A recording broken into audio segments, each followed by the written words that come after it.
After a nice long break, we are back with none other than a Conor McGregor Max Holloway main event card in 2026.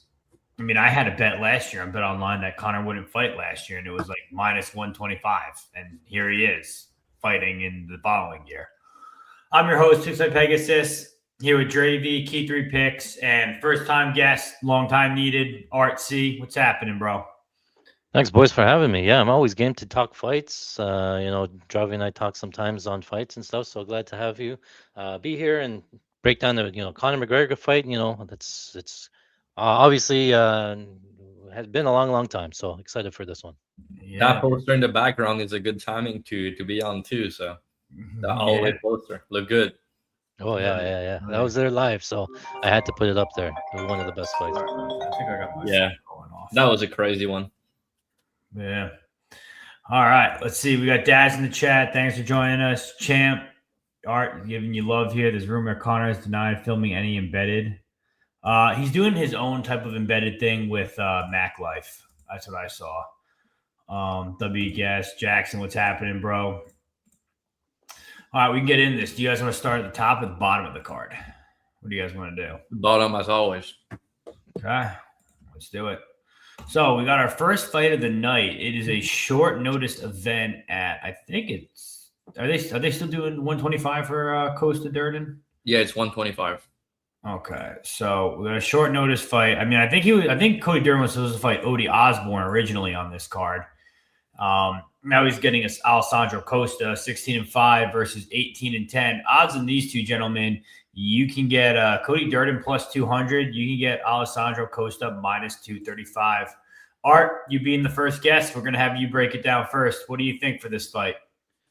Yeah, what a crazy fight to break down first on this card. And, I'll give you a little bit of background and why it's so crazy for me. So going back to the Cody Durden Filho fight, he took that fight on short notice, 5 days notice. Cody Durden's camp actually reached out to me and asked me for some help to, study some tape on his opponent. He didn't have time to go through it, and obviously short notice for him, right? So sat down, watched all the fight tape on Filho, found a couple of weaknesses, communicated it back to him. We said, one, there was obviously low kicks. We said, sometimes he plays BJJ off his back, and he's very open to and susceptible to an overhand right? So we communicated, said, if I was fighting him, this would be my game plan sort of thing. So he went in there on 5 days notice, executed the game plan perfectly, cashed as a plus 500 underdog, and was absolutely phenomenal, right? So that was a great, great win for him there. And then, I get told, he's going to be fighting Odie Osborne. I'm like, bro, that's a great fight for you because we know how bad Odie Osborne is on the ground. All this cardio concerns sort of thing, perfect matchup for him. But then, Odie pulls out, and now we hear that he's fighting Alessandro Costa. And Costa is a completely different type of matchup than Odie Osborne. But same thing, I'm sort of trying to help him out there, so I can't give away too much. But in terms of, Alessandro Costa, this is short notice for him, but this is not the first time he's taken a short notice fight. It's actually how he entered the UFC. He took a short notice fight against Amir Albazi. Yeah, he ended up getting knocked out there. Amir Albazi throws the right hand through the guard, knocks him out. But that was in the third round. He looked okay there. Then he actually took a short notice fight, I think, with Steve Ursig as well. Ended up losing a decision, but that fight was pretty close. That was 1-1 going into the third. Ursig pulls out a decision win there, right? So, he's taken some big short notice fights up. Those are the top of the division. Ended up losing, looked competitive in there. The Alden Korea one, he lost, but he ended up injuring his foot in between rounds 2 and 3, and then basically quit in round 3 because of the foot injury. If it doesn't, he probably, looks more competitive there, sort of thing. So, yeah, Costa's very dangerous, right? And he has, those wins over Jimmy Flick, Kevin Borjas, and Stuart Nickel, all of them related to the outside low kick. Really likes to go to the low kick quite a bit. By the second round, their opponents were limping around on one foot, and that's how he can get those finishes there. Otherwise, when he's striking in the pocket, he's actually kind of wild, big loopy hooks, but he has a ton of power, powerful guy. His takedown defense really good as well. So on paper, it's going to be a tough matchup for Durden. But again, I think with the right game plan here, I do think that Cody Durden is pretty live. It's just how he attacks him and how he deals with the pressure and the volume. Costa also has that left hook to the body that he really likes.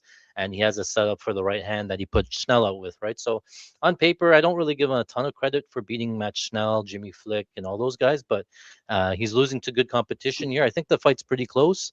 I can pick Costa, but I do think that Durden has a lot of tools here, and if he follows the right game plan, he can definitely make this interesting.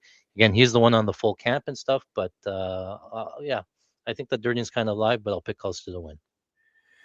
Yeah, I tend to agree with you from like an odd standpoint. I'm leaning dog or pass. Not sure if I'm looking to get involved just because it's short notice. I mean, I'm a big Cody Durden guy. I think great fighter. He's got a dog in him. I always talk about this. The original spread of the week was Cody Durden. He's actually the one who started the whole spread of the week system.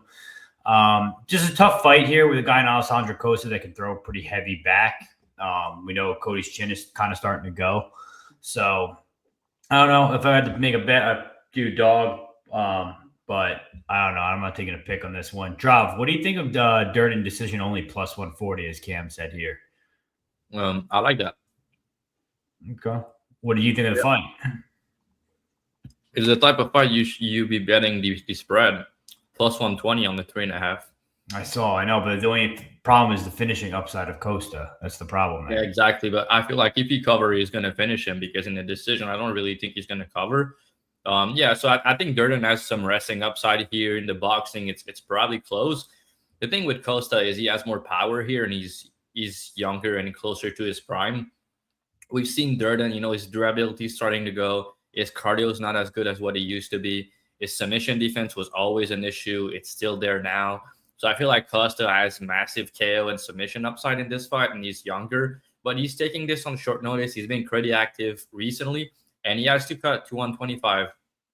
So, yeah, Cody's the one on the full camp for sure. He was supposed to fight all day, as Art mentioned. But I still think he's washed personally. Like, he's accepting those fights. He's still fighting every time. And, he's going to fight for your money. But, his fight prior to the Filho fight, he looked terrible to me. And yeah, I think Costa power probably too much. And I feel like Durden will look good in round 1. Round 2 is going to get hit with something big, make a mistakes, and either getting submitted or TKO. So, yeah, I think it's Costa probably in round 2 by finish. Key, how about you, man? Yeah, I think Durden or pass here. And I don't say that too excitedly. I don't, obviously Durden's not what he used to be. It was dope for him to pretty much save his job and stay in the UFC, again, that short notice win against Filho. But I think here Costa is just simply better than him. I think if this does get in boxing range and this does become more of a brawl, I think that this ends up favoring Costa. I think Durden's going to have to try to make it ugly for 15. And I think that Costa is going to find something. So I'll pick wise. I'll give Costa, but I don't think that he covers his price tag if they're going 15 minutes at a consistent clip. So that plus 140, I think it was decision only. Yeah. That's a good look. Yeah, he said Cody gassed in round 2. I thought Cody looked good for short notice, to be honest. Filho, he put the work on Filho. Olajuwon, that's happening. Costa by sub. Decision only is good. Everyone seems to decide, I guess decision only is the way we're going to play this fight. Seems like everyone likes it.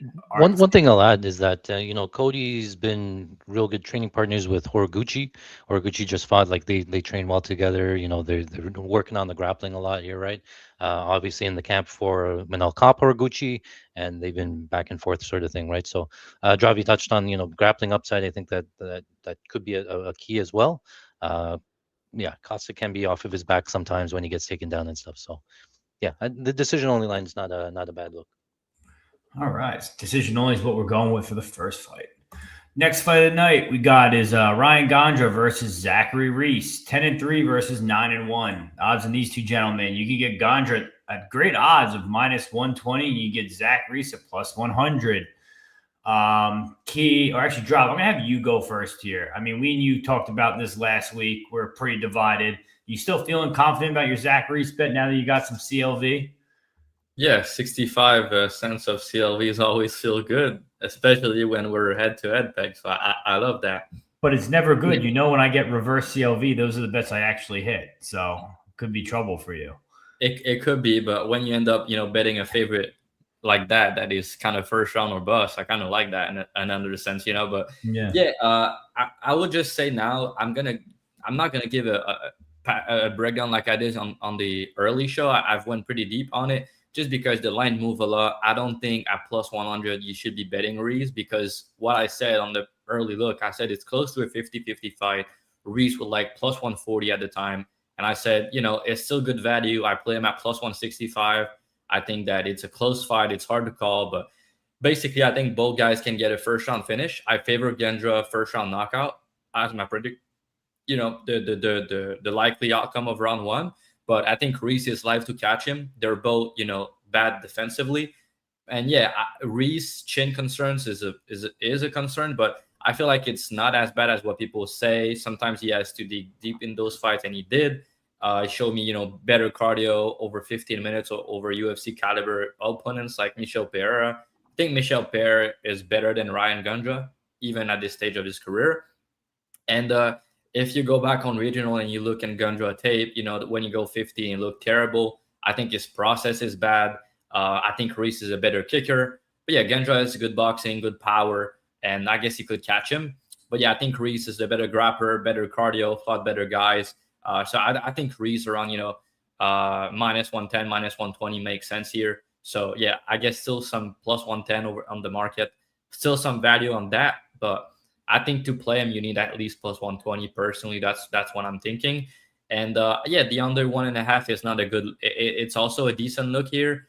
And if you like Gandra, I think first round knockout is the way to play him. It's like around plus 200 now. I guess maybe they're gonna adjust the price on the prop, so maybe you should be waiting on that, because obviously a lot of money came in on the money line. So I'll just be waiting. I guess maybe the line's gonna flip, but yeah, if it's only plus one. If it's only like plus 200 on the KO1, just take the money line at this point. Not enough difference, but yeah, I think Reese is gonna win the fight though. Yeah, I already laid heavy chalk on one first round KO for this card, so I'm not interested in doing it on the second one. I played Gandra here. I think just the pace and the pressure is too much for Zach Reese, especially early in the fight. And Zach Reese in under 1.5. Like, I could see there's a world where Gandra catches him with the big hooks, you know, lays it on him pretty bad there. If it extends, obviously I'm not as happy with my bet on Gandra, but I mean, we saw in the past when he had that one fight that he extended, like he's able to pace himself and take his time. So I don't know. We'll see. I think he's constantly improving as well. I kind of just think it's a little like bombs away early on against Zach Reese and should probably get a finish, especially on a big card like this. But yeah, I don't know. That's kind of how I'm feeling about it. Plus, like Zach Reese hasn't really impressed me. If you want to do you do some MMA math, right? You're not supposed to, but look at Jose Medina. Zach Reese had to take him to like a decision, and Gandra finished him in 50 seconds. Yeah, that's lazy capping though. Yeah, it is, but we'll see if it pays out. It could play out the exact same way, you know. But Key, what do you think here? You got a smirk on your face. You admitting it's lazy capping and saying it could be a good thing is funny, but I side with. I think Gandra does get it done, but I think this is kind of 50-50 fight. I lean Gandra slightly. I don't think the Reese is good. I think that obviously he's not super durable. I don't take it heavily into account, but I think that taking Medina and Dusko, the corpse of Dusko, to decision is kind of nasty work. But Gandra, outside of 5 minutes, I don't rate as a fighter. I just do think that he finds Reese Button. This is nasty, low-level shit. I think if you got Reese upwards of plus 150 or so, I think that's a solid bet. But outside of that, I think there's a fight you don't touch at these prices. All right, Art, close us out. Where do you stand on this one? Looks like it's 2-1 Gandra, so I'm going to even up the score. I'm going to take Zach Reese. I have a Zach Reese play. I think around plus 125, 129-ish. Didn't get the CLV that Dravi got, but I think there's a little bit of recency bias in here with the line, right? The KOing Medina isn't the most impressive for me. You know, Medina's 0-5 in the UFC. He beats Trent Miller on Contender Series, great look, whatever, right? 3 minutes of total time in the UFC, right? And going back to the regional tape, it's a couple of bums. Dravi mentioned the one fight that went to decision there. He gassed in round 2 very quickly into that fight because he went all out, and then he was just a little bit stronger, was able to keep the fight standing and survive to a decision, right? So if this fight extends, obviously Zach Reese, very live into the later rounds, right? And you guys touched on Zach Reese's chin and fragileness and whatever. I do want to make a counter argument here, right? He has 3 losses in the UFC. Michel Pereira, that last one, obviously a low level split decision, right? But the Mokoyev fight, right? That was Mokoyev takedowns and big ground and pound and smashing him from top, right? And the Cody Brundage KO was, Zach Reese on bottom going for an armbar. Cody Brundage picks him up and slams him. None of those KOs were on the feet, right? And it's a little bit different with Zach Reese. Like, he's more of a distance striker. He likes to fight southpaw. He throws that left kick to the body, right? He doesn't really sit in the pocket too much and really exchange. So I do think that the bigger cage helps him. His footwork will help him here. And with Gandra being so wild and sitting down on punches and just like he squares up, he goes right, left, right, left, right, left. It really gives Zach Reese the opportunity to easily level change here, get the fight down to the ground. And then I think once it's on the ground, Zach Reese has a huge grappling upside here. So either Zach Reese pushes him late, either, French control, top control, all that stuff. He could also finish him early, but I do think that if Zach Reese wins, it's probably into the later rounds. Gandra KO1 obviously is very live and whatever, right? But I think that's most of his path to victory. So like Dravi said, because the lines are so close, maybe you just play money line. But I like the upside with Zach Reese. I get that he's not the greatest, but I don't think Gandra's super impressive either. So I'll take the upside with the dog here. All right. Zach Reese by points. Zach Reese, his striking defense sucks regardless. He's too hittable. He's only good at kicking. What's happening, Pickup? Thanks for joining us. I mean, I don't think – is that a real line? Kevin Holland's minus 175 against Jacoby Smith. I don't know if that's real or not, or what limits are on that, but that seems interesting. Ricky, what's happening? Thanks for joining us. I'm trying to get through all these comments. What's happening, Blumdog? Ricky. I think Gandra, everyone thinks he's bad. BKFC destined. We'll see. Everyone's sleeping on Gandra. Under half a round. I mean, I was going to say, we have 2 fights today that are moved to under half a round on their betting lines. So it should be interesting. I'm also just seeing I thought I just saw a comment about the Kalshi market is plummeting and the live markets are tanking right now with Poly marketing Kalshi about the fight not happening, like as we speak, for the main event. So that's interesting. Really? But, yeah, it looks like look at Kalshi. Kalshi went down a lot for that. That fight won't happen. Okay. The fight won't happen. Yeah. So that's never good. It's never a good sign. Next fight, not enough ADHD. Farid Basharat versus 15-0 versus John Garza Mowgli 6-1. Odds on these 2 gentlemen, you can get the guy who looks like a high schooler plus 475 and Farid Basharat's minus 650. Key, I'm going to have you go first here. I mean, I kind of don't mind a dog shot here. Am I wrong for thinking that? I mean, these odds are a little much for a guy like Bash, but Garza kind of bangs, bro. Garza's fun. I just think that the grappling is going to be too much. Gonna end up subbed. Yeah, I see a sub in round 2, round 3, maybe. This guy Garza would have been fun to see come on Dana White Contender Series, but I think the Bash handles business here. But does Bash need a finish to keep his job, or do y'all think that they would cut him like they did his brother after if he rides this out to a decision? I don't know, dude, because that's the thing is, like, if you do that, like, Garza's not a bad fighter. We saw him have issues with wrestling on tape. Then that one fight he had, being that he's only 6-1. But other than that, he like bangs on the feet and like has a 6 style. So like it's gonna be interesting. I don't know, but I think he probably can find that sub late. Just seems a lot too soon. I don't know. What do you guys think? I have nothing on this. I haven't taped today. I just found out yesterday that it was a late replacement fight, so I haven't gotten to the tape on this. I'm not going to try to force anything. Maybe if I get to the tape later in the week, I'll play something. But at minus 600, I don't normally lay that juice anyway. So maybe find a prop if the props get out.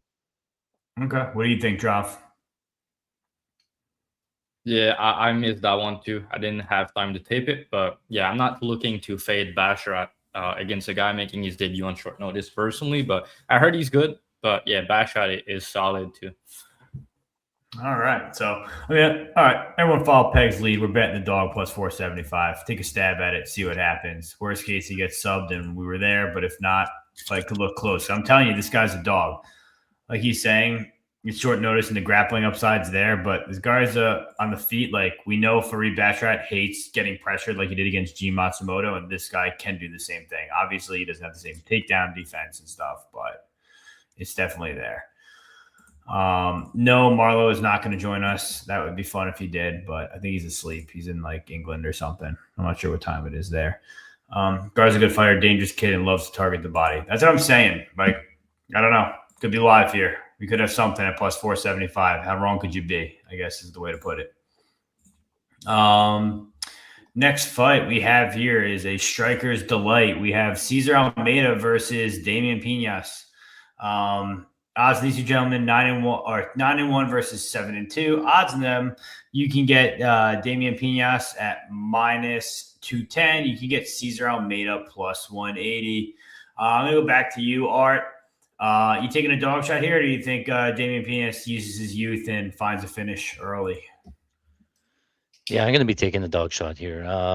Same thing with the Gandra fight. Pinas, yeah, he's looked impressive in his 2 fights across the UFC, 4 minutes of total, right? He has a really good 1-2, very fast, very athletic, I guess, but that's really about it, right? And, it can only take you so far. I will admit that I took some Wes Schultz money when he played him. Obviously, I knew that Pinas KO1 was obviously very possible. I had it in a parlay. But the problem is that Pinas is on tape. His grappling is just white belt. They literally call him a white belt in the regional tapes. He has 0 off of the ground and stuff, right? So somebody like Wes Schultz can get that takedown, but he wasn't able to get the takedown, all that stuff, right? Cesar Almeida, he doesn't have to worry about that against Cesar Almeida. Cesar Almeida going to be a kickboxer, fought Alex Pereira 3 times, never been finished in kickboxing, never been finished in MMA. And, he's, a long-time kickboxing veteran and stuff, right? So if you're going to tell me you're going to give me Pinas versus Cesar Almeida in a straight kickboxing match, I think Cesar Almeida is going to have some real big upside here. He's more, his footwork is better. He has a lot more kicks from the outside, switches from orthodox to southpaw, body kicks, leg kicks, all that stuff. Really good distance management, right? And I will say, obviously Cesar Almeida has 2 losses, right? One against Cesario Olizechek, where he lost a decision. One against Roman Kopylov, he lost a decision. Cesario Olizechek, Ihor Pretoria, Roman Kopylov, those are all strikers that chose to grapple Cesar Almeida, right? They came in with the optimal game plan, said, you know what, I'm going to take him down. I don't even want to test him out on the feet. On the feet, he was beating those guys on the feet. He just gave up 8 minutes of control time, 10 minutes of control time. That's obviously the weakness when you're fighting a kickboxer, is to get him down to the ground and keep him there, sort of thing, right?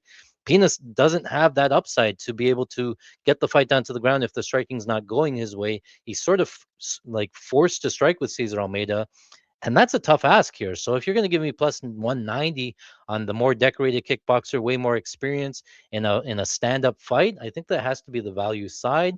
Could Pinas knock him out? Sure. But he hasn't been knocked out in kickboxing. He hasn't been knocked out in MMA. He's seen a 1-2 before. He knows how to defend it. And because he stands way outside in kicking range, it's so much harder for Pinas to land that 1-2. He has to close the distance and set it up, sort of thing, right? So I think that there's way more upside. I'll take dog here all day. For me, it's dog or pass. Drav, what are you thinking? Yeah, we did talk about this one pretty deep on the early show as well. I was not sure when we did it. After more thoughts on it and reviewing tape, I can understand why Almeida is tempting as the underdog, because obviously he's a big dog. It's a striking match. He's a good striker. He's more technical. He's more proven. But the thing with me is like, first of all, he's 38 years old, and second off, he's never been finished. But I think there's pretty clear signs on tape that his durability is declining. Like, he's pretty much never been hurt before. And, when you look at it, he's been hurt bad by Alison, and he's been hurt bad, not really bad, but he's been dropped by Kopylov as well. And, Kopylov was fast as fuck when he dropped him early. But I do think Pinas hit harder than both of these guys personally. And also, he's 24. He's still green, but he's an athletic freak, and he's improving fight to fight. I think Almeida is probably declining fight to fight from now on. So I think he hit harder than these two other guys that, drop Almeida in those fights. And with the 1-2 that Hart talked about, I asked Peg on the podcast last time out, what is Pinas' kill shot? He didn't know. But, now I guess. But he knocked the people with the same shot. Is the jab right hand down the pipe, and people go out cold. It's the 1-2 all the time. And Almeida, yes, he's good at defending, like you said, but Kopylov, even though he was southpaw, he did drop him with a one. I know it was Alison or Kopylov, and I don't remember correctly. I think one of them was a hook. Was it Almeida the 1-2? Alison or Kopylov? I'm not. I think it was Elison knocked him down, and then he came back and put him out. Yeah, but Kopylov knocked him down too. I think Kopylov knocked him down with a 1-2, but it was from the southpaw stance, if I remember correctly. And anyway, like, he recovered pretty well. I give him credit for that. Like, his recovery is very good. And the Kopylov and Cesare fight, they need to grapple to beat him as the fight goes on, because they didn't like the pressure. But I feel like Pina is going to be the one pressuring here. And like I said, much younger, way bigger hitter than Almeida's faced before. I think that he hit different. So it's a tricky bet. It's a risky bet. But the wrestling, like Hart talked about, is still a question mark on the Pinas side. But if anyone were to have wrestling success here, it will be Pinas, because Almeida takedown defense is very bad. And I've seen actually Pinas on the regional. Like, yeah, he does make mistakes, but there's some things on tape that I saw. Pinas on the regional, huh? Oh yeah, I did that, Peg. You did just do. So like, his wrestling is not good. His ground game is not good. I agree with that. But there's like no shot that Almeida tried to grapple here, because I think he's very bad at it, and he has very bad takedown defense. But Pinas being the much more athletic guy and the stronger guy and the much younger guy that's still improving, I do think that he could take him down if he want to. Is he gonna do it? Probably not. But if anyone were to, I think it's more likely to be him. To me, I just see this one as a striking fight, but I think one of them is younger, improving, more durable, and hit harder. So I think he's gonna knock him out early. If he doesn't, I do think the line is probably wrong. And over 15 minutes, I still have my question over Pinas, and I think that Almeida can be a good possible live spot after like 6-7 minutes if Pinas starts to slow down. But yeah, I think he's gonna get the kill shot again here, and there's gonna be more hype on him after this fight. Key, how do you feel about it? Yeah, I agree with Drav here. I think Pinas gets it done here. I think round 1 or round 2 KO. Almeida's older. I was never impressed with I was impressed with his power, but I was never impressed with some of his footwork and how slow he is. And I think the athleticism difference here is going to look crazy. I don't think that Pinas is like God's gift, but I do think that he's solid. It should be here. And I think Almeida has been touched before. I think that Pinas finds a KO at a pretty high clip here. Yeah, I'm also on Pinas. I played him at minus 175 or something like that for like 3 units. I just think he's the younger, quicker guy. And this is one of those fights that, like, yeah, in a perfect world, does Cesar Almeida get a kickboxing match, at kicking range where he can set up his strikes and things like that? Yeah, in a perfect world. But I think Pinas is going to go right at him, probably quick, get it started early. Doesn't have to worry about the takedown here, and probably beats him up just off of, athleticism and age. Pinas is solid after being touched before. Oh, interesting. That's great. Would under be a better bet than Pinas straight up? I mean, when have we really seen Pinas chin been tested? I feel like both have a chance to finish potentially. What's that under looking like right now? It's pick him 1.5, 2.5. 1.5 minus 105 under. I lean under. I lean under 2 for sure. Pinas wins probably gonna be round 1. I do worry about leg kicks from Pinas. Pinas and Wang parlay. What are the odds of that? I like that. the genital parlay. Um, Well, let me add one more thing, just Sure. because the leg kicks refresh me memory. One of the things that Pinas does, and you can watch it in tape there, is that he does keep that high guard, and he doesn't really move back as the opponent comes forward, right? He just stands there, keeps the high guard up. Yeah, he blocks the straights coming in, but the leg kicks are free. The leg Yeah, kicks are absolutely free the because he leg doesn't kicks the move. concern. He I doesn't agree move with his body at all. And against like somebody like Cesar Almeida who throws leg kicks from both stances and stuff, if you Pinas doesn't get him out of there in round one, he's going to be limping pretty bad on the those legs into round two and stuff. So maybe you can try to time a live bet, but it's possible that Cesar Almeida just runs away with this. Okay, it's good. It's good thought. Good thought. I played down there plus 130 Filipinas early, but a good counter from you and finished by a counter. Yeah, he does not check leg kicks at all. I mean, everyone talked about that with Waldo Costa too. Waldo Costa never checks leg kicks and he doesn't bother him. So maybe it's just like a mind over matter type of thing when it comes to leg kicks that people don't know about. Next fight, women's division. Kong Wang. It goes Pinas to Wang. Kong Wang versus Tracy Cortez. 12-3 versus 9-1. Odds in these two ladies, you can get Tracy Cortez. She is now moved to favorite. She's minus 114. Kong Wang is now minus 105. Key, we know what you expect. You are the female specialist. What do you think here? Yeah, this is a great fight. Really, really interesting. I went into tape thinking that I would easily get to a Kong Wang bet and have not so far. I think that this is a toss-up fight. Cortez, I was a little bit more impressed with her boxing offensively, and she does have some real pop. But I think that the problem here for her will be the leg kicks. And if the leg kicks if Kong Wang stays on the leg kicks from the beginning, I think that this can end up looking like a very short line on Kong. But I do think that that's probably her only way of justifying price tag or exceeding this price tag. Cortez does have top time upside, and Kong Wang was just a really bad decision maker on the mat. And I'm not sure what they're doing over there at Team Alpha Male with Uriah Faber. I know she's over there with him. One, I don't think they're great game planners, but two, her decision making was really poor against Moore at times. Luckily, she's enough of an athletic freak, and I think she's really, really strong for the weight class. That she gets away with certain stuff, but I think in round two of that fight, Moore looked like she was about to have her out of there.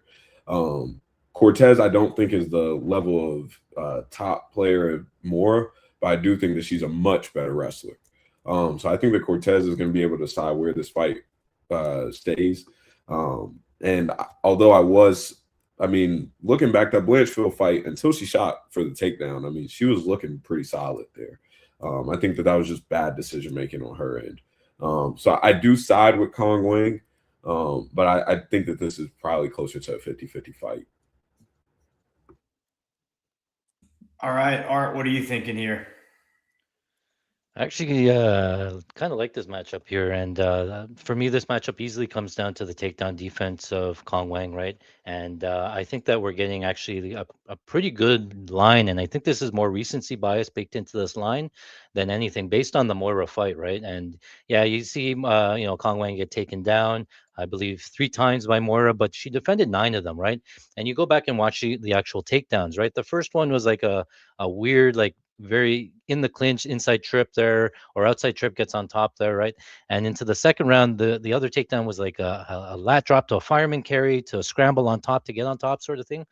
Very creative takedown from Moira to get on top, whereas the traditional single legs, the double leg takedowns, Kong Wang's actually has pretty good takedown defense, had not given up a takedown going into that fight.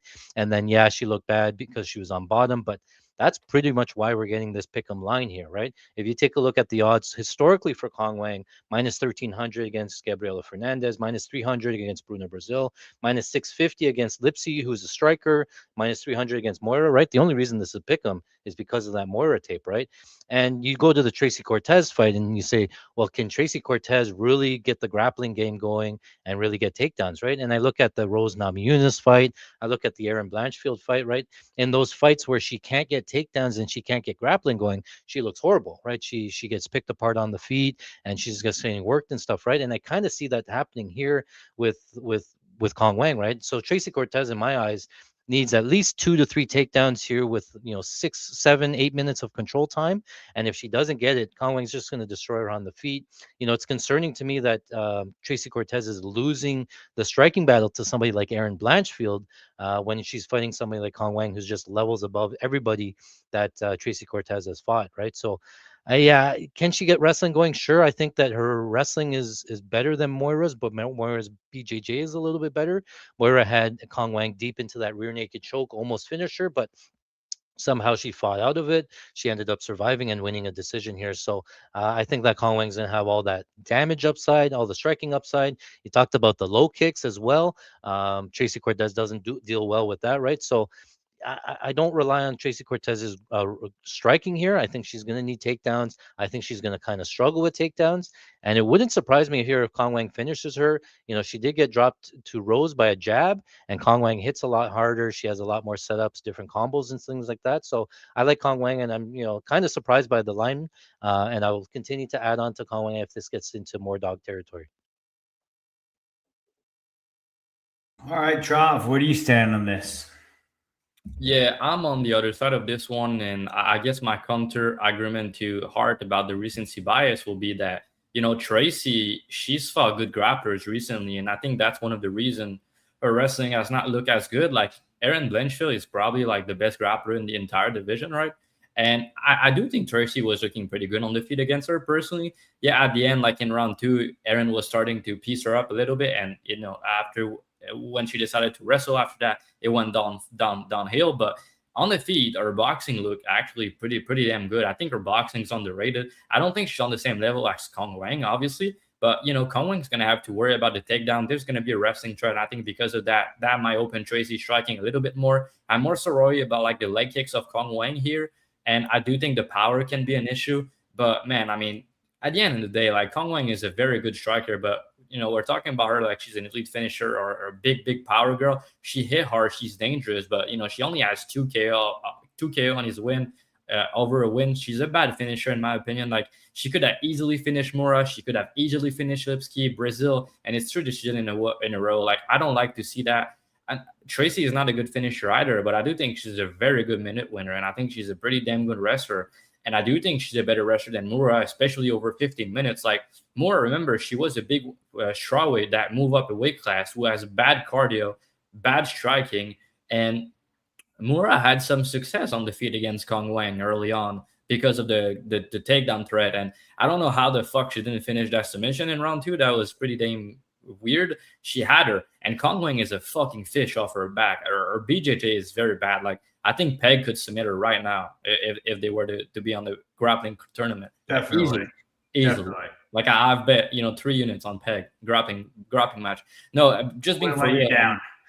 I've talked with Key about this, and Key said that Wang coaches at Alpha Male is probably not helping her too much, and I kind of agree with that. Like obviously, she's a very good striker, but I do think that we can talk about Tracy making bad decisions and stuff like that, but I do think that Wang, sometimes her fight IQ and her finishing instinct is not good, man. And looking into tape in this one, there's no doubt in my mind that Tracy's going to be able to take her down. I have no doubt about that. And when she takes her down, if it's in the open of the cage, like the middle of the cage, I don't think Wang is going to get back up because Tracy is very good, at controlling on the ground. And Wang, when she's against the fence or takedown defense and her get up look good, but in the middle of the cage, it's not as good. So. And I want to write out a Tracy Cortez finish this weekend too. I know it's like plus 900 or something, plus 800 on her finishing. I don't think she will. My prediction is a decision, but the difference on the ground is so massive here that I do think it's live. And if you look at the people that Tracy has fought recently on the map, Rose is hard to grapple. Like she can be taken down, but she's hard to, she has very good footwork and she's a good grappler. She's hard to take down and control. Jasmine, obviously a good grappler. Erin Blanchfield, elite grappler. Melissa Gatto, very good grappler. So it's like, in Arujo, Tracy dominated on the mat against her. So I do think this fight's going to play out closer than what people think on the feet here because of the takedown threat. And I think Tracy's going to take her down pretty easily. And, she's going to look very dominant on top and win a decision in this fight. But again, I think the finish is live. I think that Wang, she's going to need multiple big moments. She's going to need to hurt Tracy at some point. She's going to need to, beat up her leg or something to win this fight, which is possible. But I think Tracy should be a slight favorite in this fight. I play her at plus money, but I think that she should be in the minus 125, minus 130 range. So anything like minus 105, plus 100, I think it's good on the Tracy side. Yeah, I've been kind of back and forth on this fight. I think it just comes down to a pretty binary fight. I think it's 50-50 if she gets a takedown or doesn't. I guess I would probably rather just wait for a live line to see what it looks like. Either Tracy's getting takedowns and it looks pretty good on her end, or Wang is getting the leg kicks off and it's looking good for her. So, I don't know. Tough pick for me. Kind of just feel like I'd rather just wait for a live line and see kind of how that type of thing pans out. Santino's licking his chops, watching Wang's tape. Oh, I think I heard on the last podcast, I think she may go all out for Santino in the last dance. You can bet Kong at a much nicer number if she gets taken down. Yeah, it's kind of what I tend to think too. Artist spot on. The clinch and takedowns and drop is the way, and there's no way Santino hasn't seen it. She's convinced to do one last fight. She convinced Santino. Yeah. He talked about that on that pod today, if you listen to that. It's a good pod. I think it's their last show, so shout out them. Probably one of my favorite shows. Brandon and Santino.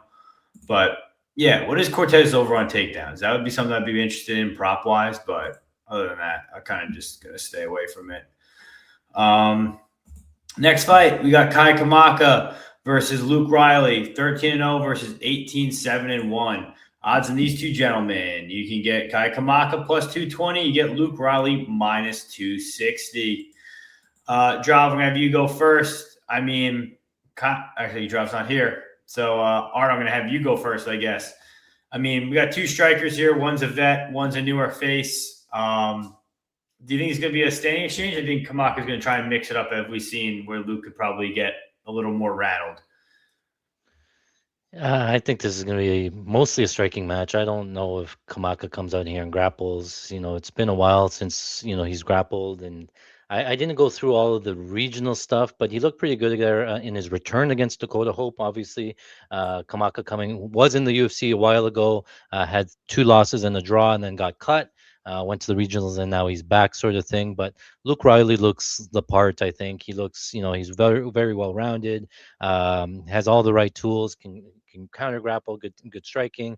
Decent chin, I think. I think it's Luke Riley here all day. I don't mind taking the money line. I think he could probably win the decision. Kamaka when he wins, his win equity is tied to very, very close split decisions here. So Kamaka could make this an interesting fight.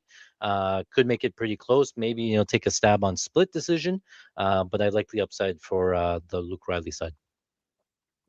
Okay. All right. Yeah, I'm on Luke Riley as well. I actually have him in a parlay as a parlay leg. I actually think he's live, to get a finish here. I think he bangs pretty hard. I think the striking's there. I don't see any wrestling coming from the Kamaka side.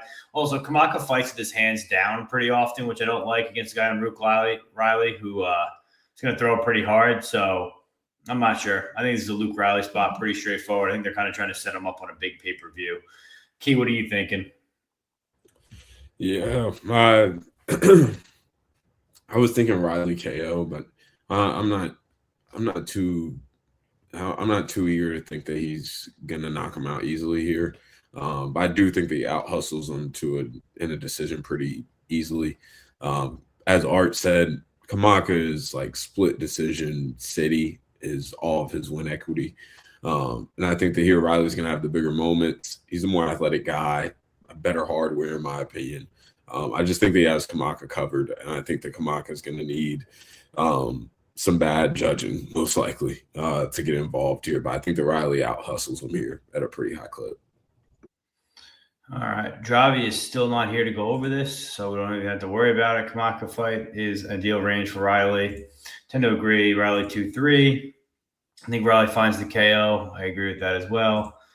I'm not sure. I mean, there's a chance. I mean, Kamaka's kind of durable, but I don't know. You're risking that a lot with a guy who holds his hands down. Well, I believe her, but Grad against him, thinking he couldn't wrestle, and Taylor made matchup for him. All right, we'll let Drav go over that when he comes back.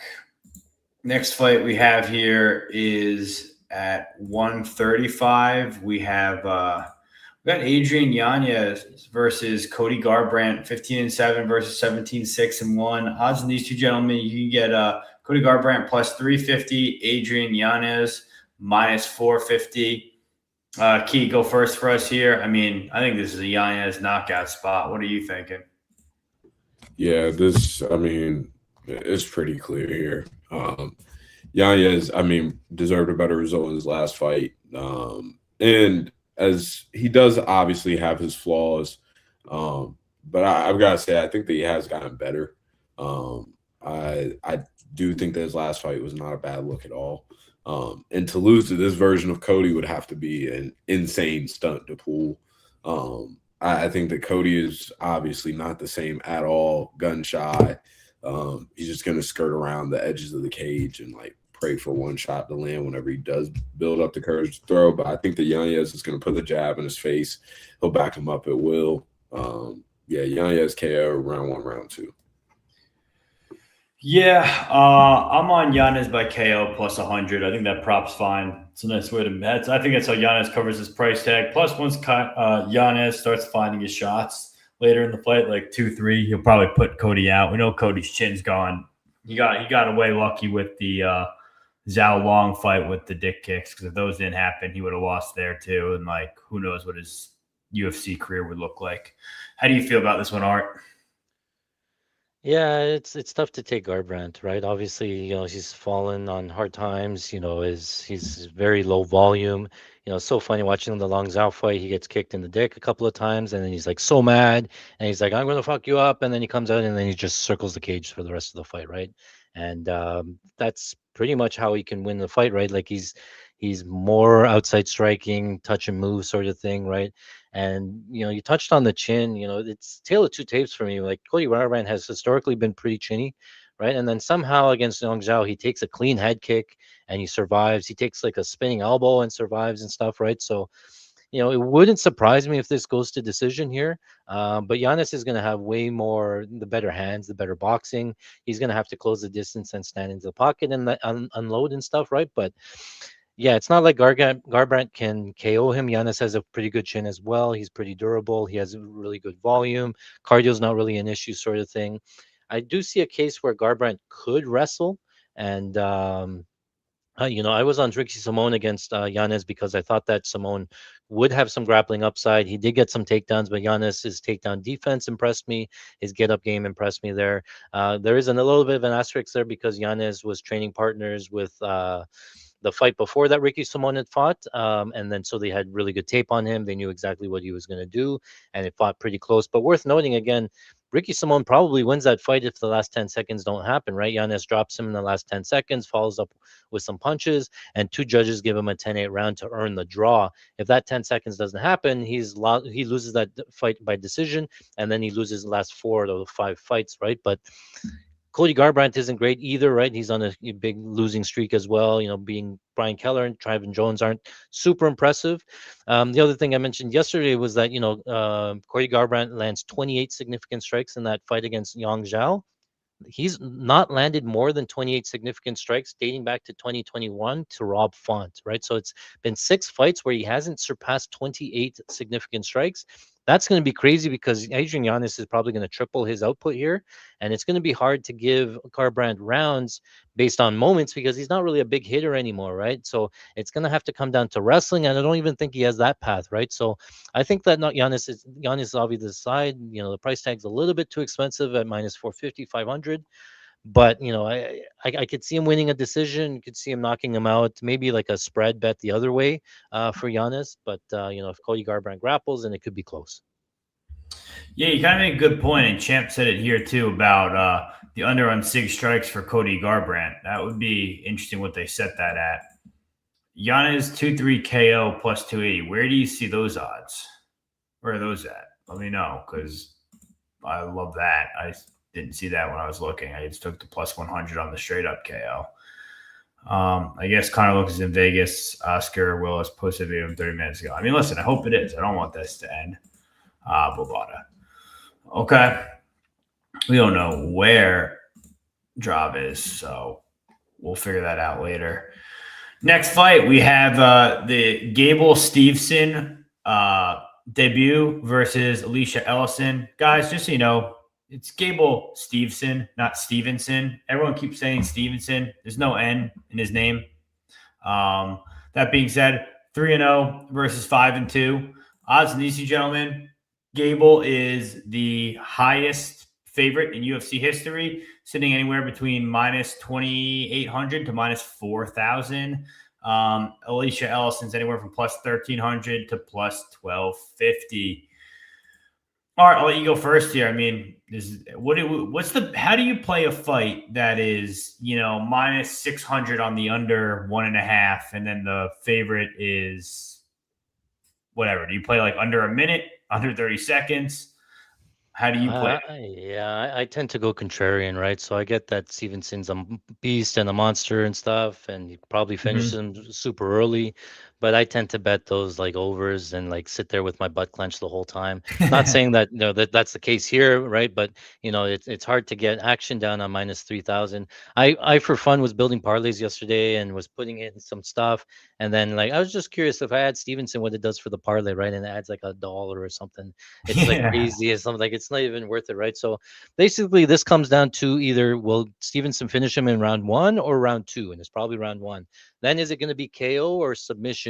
It's probably going to be KO, but I will say that I think that submission is kind of live, right? And is Elison kind of live? Maybe. I think Elison is live within the first minute or two. He has to get a big flash knockdown when Gable Steveson is looking for the takedown, or when he enters the pocket and lands.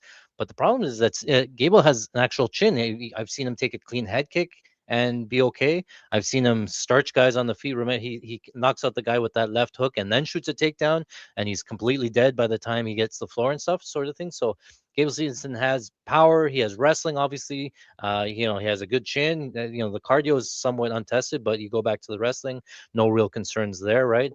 And I even watched the wrestling, the RAF one with Romanov, right? He was a minus 18,000 favorite in that fight, and he just dominated Alexander Romanov, who's a heavyweight, and has some decent grappling background there as well, right? So this is a showcase fight, obviously, for Gable here. It's just whether or not he comes out and tries to show off a little bit. He knows he can wrestle. Everybody knows he can wrestle. So maybe he tries to like stand bang a little bit with them, feel him out, try to get some UFC experience, because that's probably worth more a little bit to him.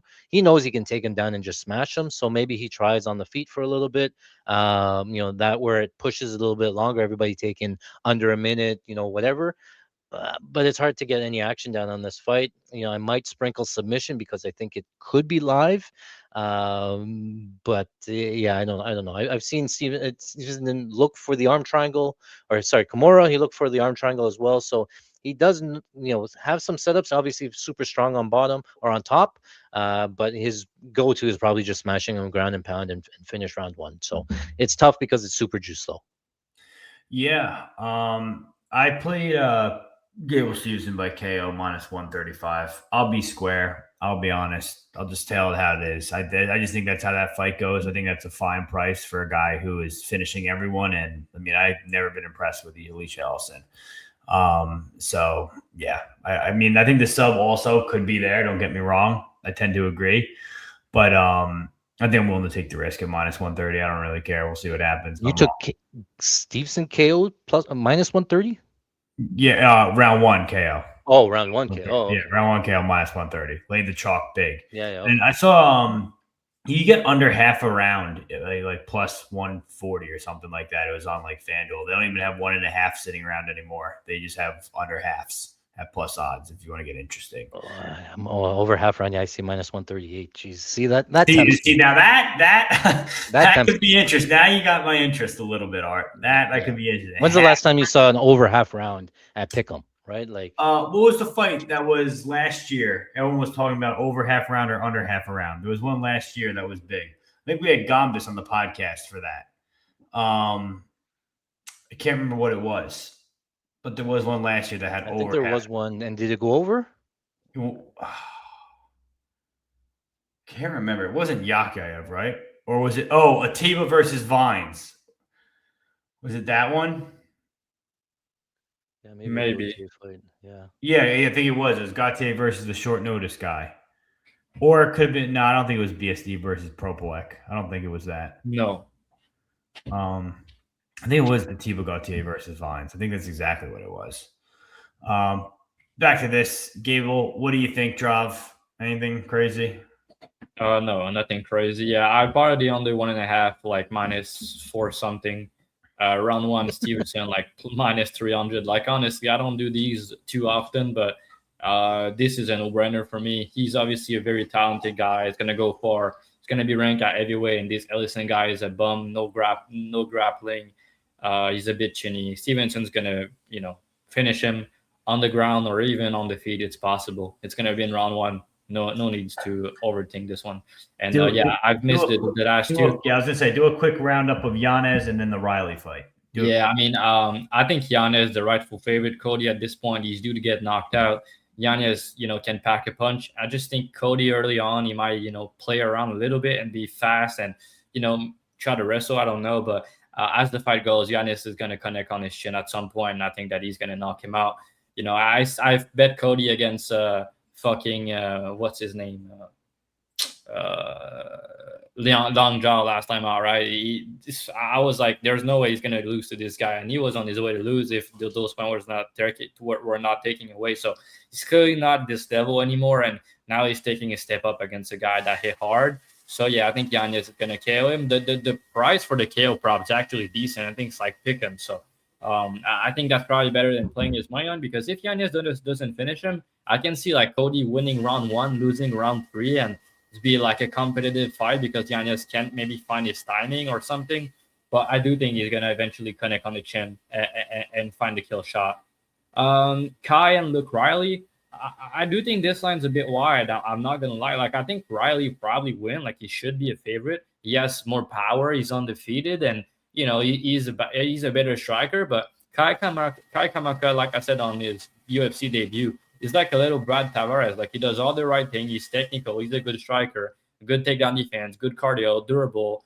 But like, he doesn't have much power. He's not a good finisher, but he's very, very tough.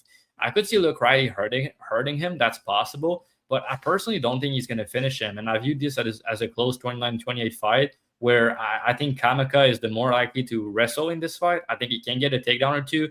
And I do think on the feet, minute for minute, it's going to be competitive. But Luke Riley is going to win the moment. He's more likely to win by KO. But I'll say Luke Riley is very hittable himself, and he can be hurt too. So I wouldn't be all that shocked if Kai were to hurt him with something big, like a knee up the middle or something. But I do think Luke Riley win this 29-28 decision. But I do think this line is wrong. I don't think Luke Riley should be anything bigger than -200 in this one.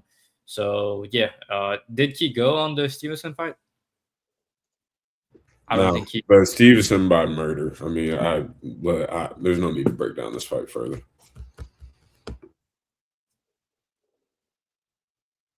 All right, Peg, you. Are you joining me on the round 1 KO? No, I'm just not touching this fight. But I have questions about Steveson, but we're not going to find out anything here. So. Oh, what? You talking about when he got like spinning heel kicked in the face? Nah, I mean, I just want to see him in a real fight, but we'll see. I agree. Talking about real fights, Rob Whittaker at 205 at 8 years old? Oh, 35. Okay, wow. A lot younger than I thought. Rob Whittaker at 35, going up to his third weight class now. Nikita Krylov kind of looking relatively washed after his fight against Modestas Bukauskas. Odds on these two gentlemen came in a lot from last week when we talked about it. Krylov is +110. Rob Whittaker is -130. Key, I'll have you go first. Do you feel like there's value on Rob Whittaker at -130? No, I'll pass. I think that this is one of the weirder matchups that they could have given him at 205. I don't think that Krylov is good at this stage. I still think there's a lot of durability concerns to have. Bukauskas is borderline harmless. So that fight doesn't tell me a ton. But I do think that Whittaker's obviously going to have the speed advantage here. I really have a hard time figuring out how this fight looks. I'm siding with Whittaker but that's like the slightest lean possible.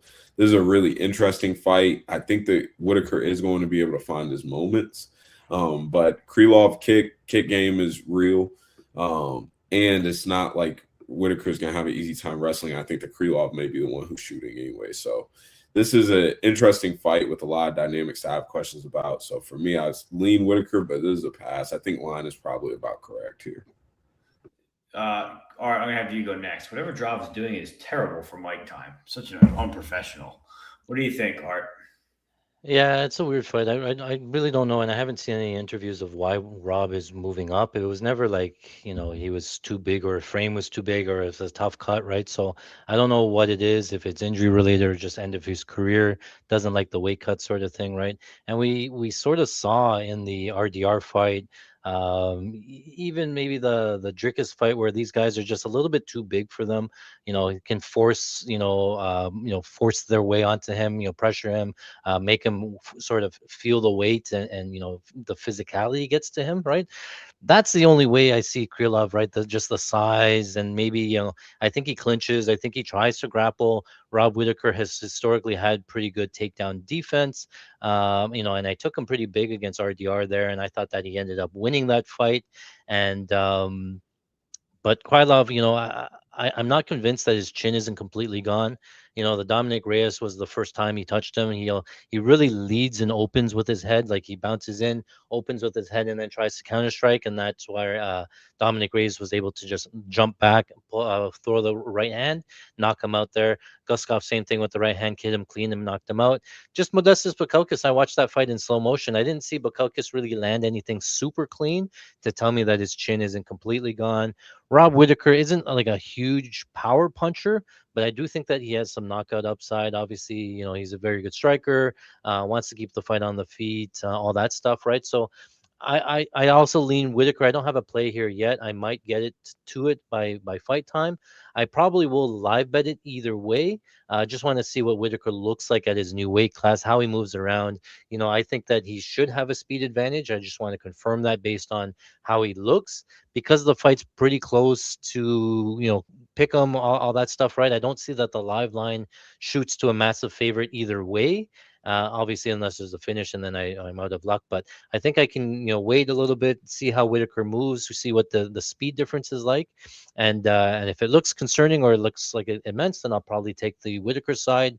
If Krylov tries to grapple and gets takedowns, or, he's struggling with the strength and the physicality of Krylov, then jump on that side sort of thing. But I think I need a little bit more information just to see how Whittaker looks before I can be super confident on that side.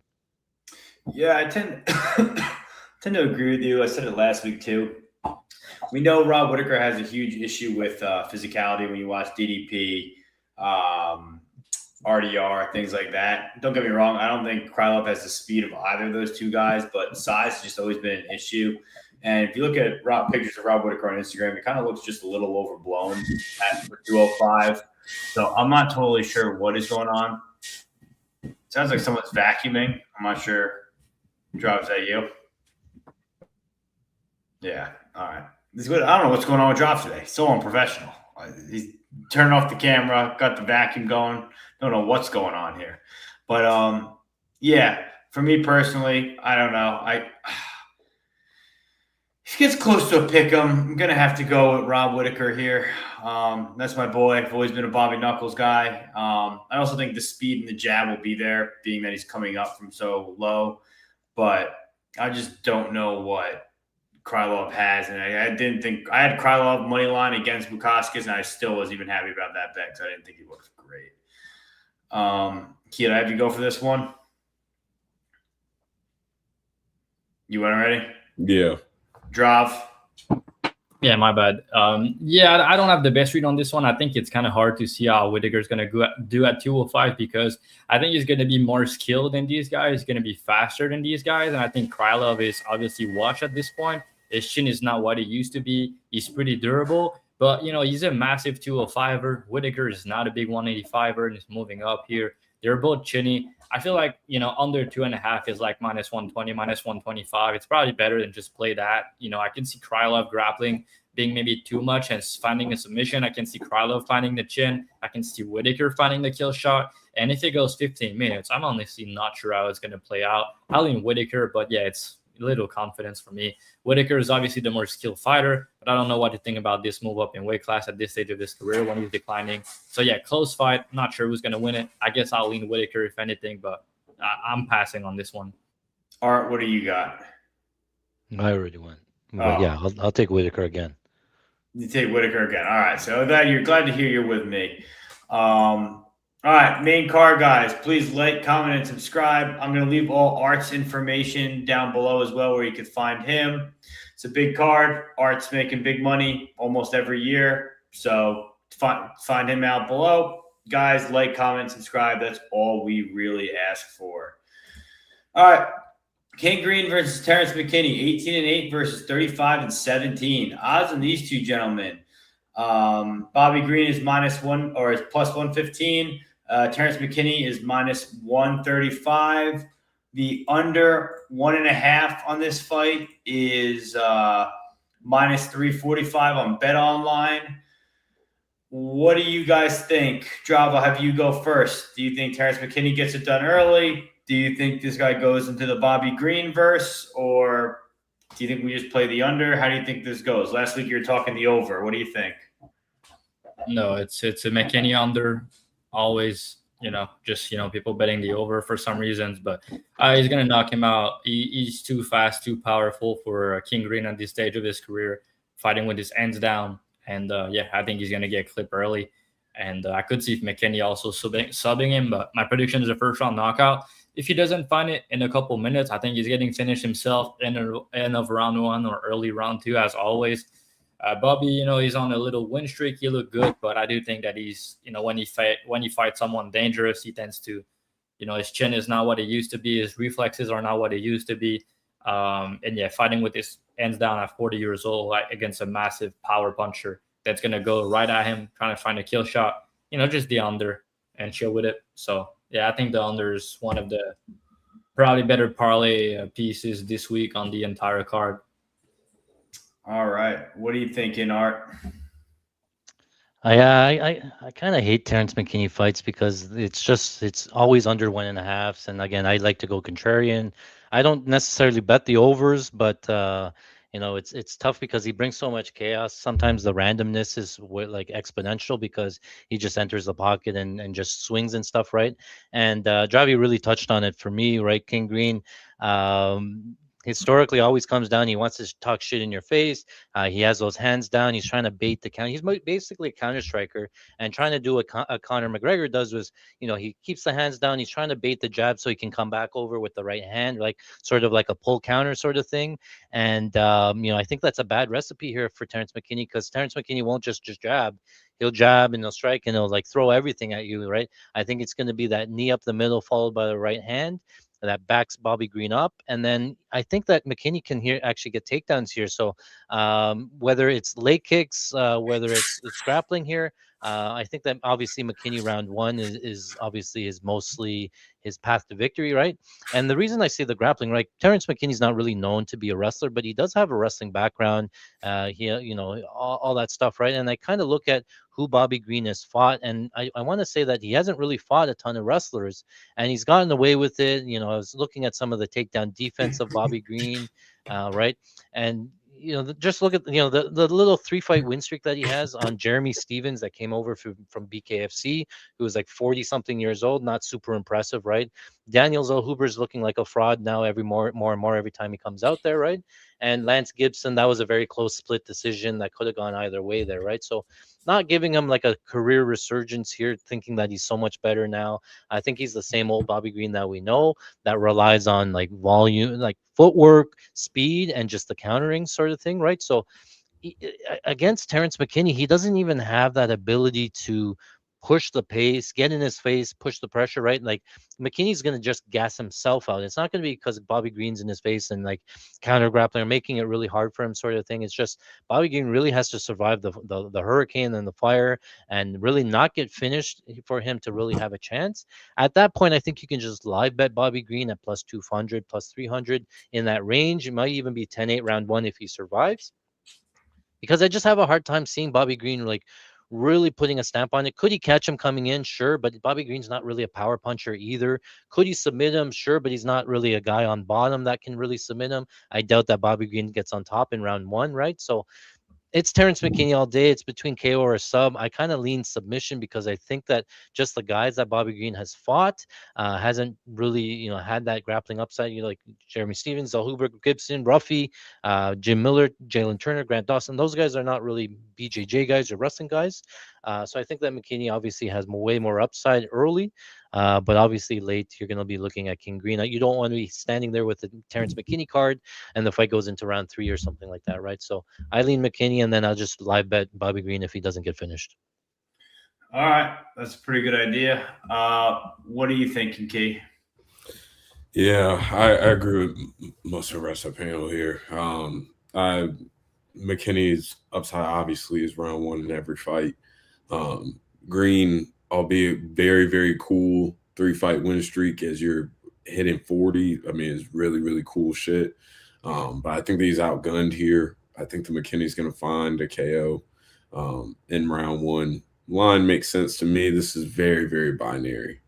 If Bobby Green gets out of 5 minutes, he wins this fight at a very high clip. So, yeah, I think McKinney gets it done here. Yeah, I tend to agree with you. Gasparian likes rear naked choke under half a round for plus 165. Yeah, so I was talking about this is the second fight that the under got moved. McKinney basically has 90 seconds to win. Maybe a little bit longer. I give him release around under 1.5, and under 1.5 is free. I agree with that. And this guy, Bobby blocks head kicks with one arm, and then we've seen Terrence blast people with kicks through the guard multiple times. Agree with that. Under 1.5. That's what it seems just the way to go. Everyone seems to be Bobby Green by rear naked choke. I mean, imagine the scenes if we see that. Possible. Anything's possible when you gas. Yeah, right. Next, what is Bobby Green by sub? What are the odds on that? But Loner Kavanaugh, Brandon Royval, 17-9 versus 10-1. Odds on these two gentlemen, you can get Brandon Royval plus 186. You get Loney Kavanaugh at minus 221. All right, I'm going to have you go first here. What do you think about this fight? Do you think we could see Loner getting another KO, or does Royval bring a vet lesson here?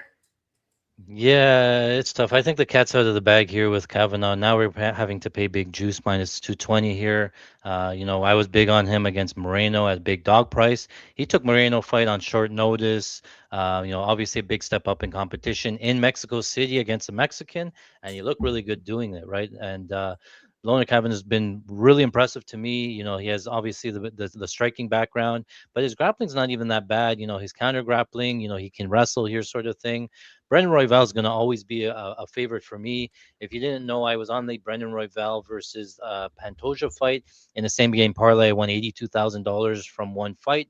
And that was because Royval just puts on the complete volume. He just never stops with the significant strikes, doesn't get finished, and ended up losing to Pantoja by decision. Everybody thought that fight was going to be in round 1 sort of thing, and I had decision. So Royval's always going to have that place in my heart there, right? But he's on back-to-back losses, and obviously those losses are to the top of the top. Current champion Josh Van, future champion Manal Kopp. He got put out cold by Kopp in that last fight. And honestly, he got put out cold by Josh Van in that third round there. Just, the time ran out, last couple of seconds. If Van has maybe 5 more seconds, he probably back-to-back knockout losses. So that does concern me a little bit here, that I think that Royval's chin could be going. Loner Kavanaugh does hit pretty hard as well. Obviously good striking. And if he eats the volume that he normally eats, then yeah, I think that Kavanaugh can find the finish here. Wouldn't surprise me if it goes to decision because Royval's so slimy and greasy with he's good, sits in the pocket and eats strikes, and he's very slippery off of his back sort of thing here, right? And I did see an interview with Royval saying that, he sees something in tape that he wants to really try to exploit, and that's the game plan here, right? And I think that what he's talking about is, if you look back to the Charles Johnson fight, right? He gets clipped. He was dominating Charles Johnson up until he gets clipped, right? And Kavanaugh does do this one thing where he has that range. He has like an invisible wall where he knows that he can't get touched outside of that wall. And when he enters into the inside the void, keep his hands up and protect himself, right? So you can see him like throwing combos, and then on the exit, he keeps his hands down thinking that he's safe. Charles Johnson throws out of his boots and leans into a left hook and KOs him, right? So that's, I think, what Royval's talking about. I saw the same thing in the Moreno fight where, he's still entering the pocket or exiting the pocket with the hands down. Moreno's just doesn't have the length that Charles Johnson has, so the punches are just whisking by his face here, right? So I think that what Royval's going to try to do is try to, generate those exchanges where he's going to be a little bit longer, and the combination with maybe like a left hook or something like that. Just Royval doesn't have power that, even if he catches him, even if he hits him with a perfect combo, he's not really a power guy, right? He's more volume than anything. So even if he clips Kavanaugh, I think Kavanaugh's going to get right back with more upside with the damage, more visuals, right? And I think this is Kavanaugh all day. Royval, could make it interesting. He was, tied 1-1 to Josh Van, but I think that Kavanaugh has, obviously really good striking, all that stuff. So I like Kavanaugh, I like him by decision, but wouldn't surprise me if he finishes him. Drav, how do you feel about the size difference here? Do you think it's going to be too big? I mean, not really. Kavanaugh is used to be smaller than these guys, and he make it out because of his speed. Like, he's fast as fuck. He's probably one of the fastest guy in this division, and that's hard to say at flyweight. These guys are all fast, but he's super fast. So yeah, the biggest difference in this fight is Royval is too damn hittable. He's been hittable his whole career, but now he's been KO'd. He had a war, and I feel like his durability is starting to go a little bit. And he's fighting one of the best strikers in the division, who was super fast, who hit hard. I think Kavanaugh is going to be just too quick for him in the pocket, and Royval is going to walk into something. I would say, like, if Kavanaugh, as the fight goes, like, Royval survive and doesn't get hurt somehow, like, he can make this a fight with his knees up the middle and his pace and his pressure and his, but I don't think he's going to get a takedown here. I think Kavanaugh's the one that is more likely to get takedowns. I prefer him not to. I think that he should use his striking. And yeah, he's a pretty good striker, way better than Royval is, and he hit harder, and he's going to win the moment and the minute, I think. So Royval needs to survive something. It does like how you sound. You do sound like saying Royval. Royval, yeah. Sorry, I don't speak English all the time, so pardon my French. But yeah, I do think Lutner's going to hurt him.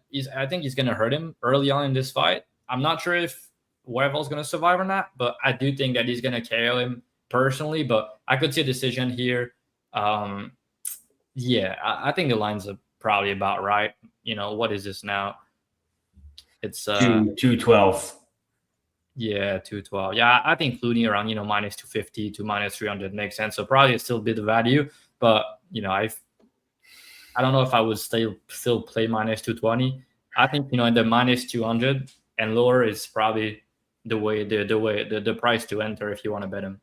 Yeah. I parlayed Kavanaugh here. I think he's probably going to KO Royval. Royval's had, as they're talking about here, a ton of concussion issues and head problems, and he's coming off getting knocked out by Cop. So I don't know. I think he may have scrambled huevos for brains at this point. So that's how I look at it. Key, what do you think? Yeah, Royval is taken insane punishment within the last 12 months. And I think that here Kavanaugh is just too sharp, too clean. I think Kavanaugh gets it done here. I still have questions, and I'm interested to see how he follows up such a really great, clean performance against a washed Moreno. But I think the Royval can create chaos. It'll be interesting to see how the length is dealt with. That I think Royval's going to try to pump out that jab, and he's going to have a lot of oblique kicks, a lot of leg kicks, show different stances. But I think that Kavanaugh is just simply too clean here. So Kavanaugh, I wouldn't be playing at this price, but I think that it makes sense for him to be here. Art, what are you thinking? Oh, no, sorry. Next fight. I'm looking at the next fight already on my screen. Mario Bautista versus Corey Sandhagen. 17-3 for Mario Bautista. 18-6 for Corey Sandhagen. Sandman minus 135. Mario Bautista plus 115. Drop. I'm going to have you go first.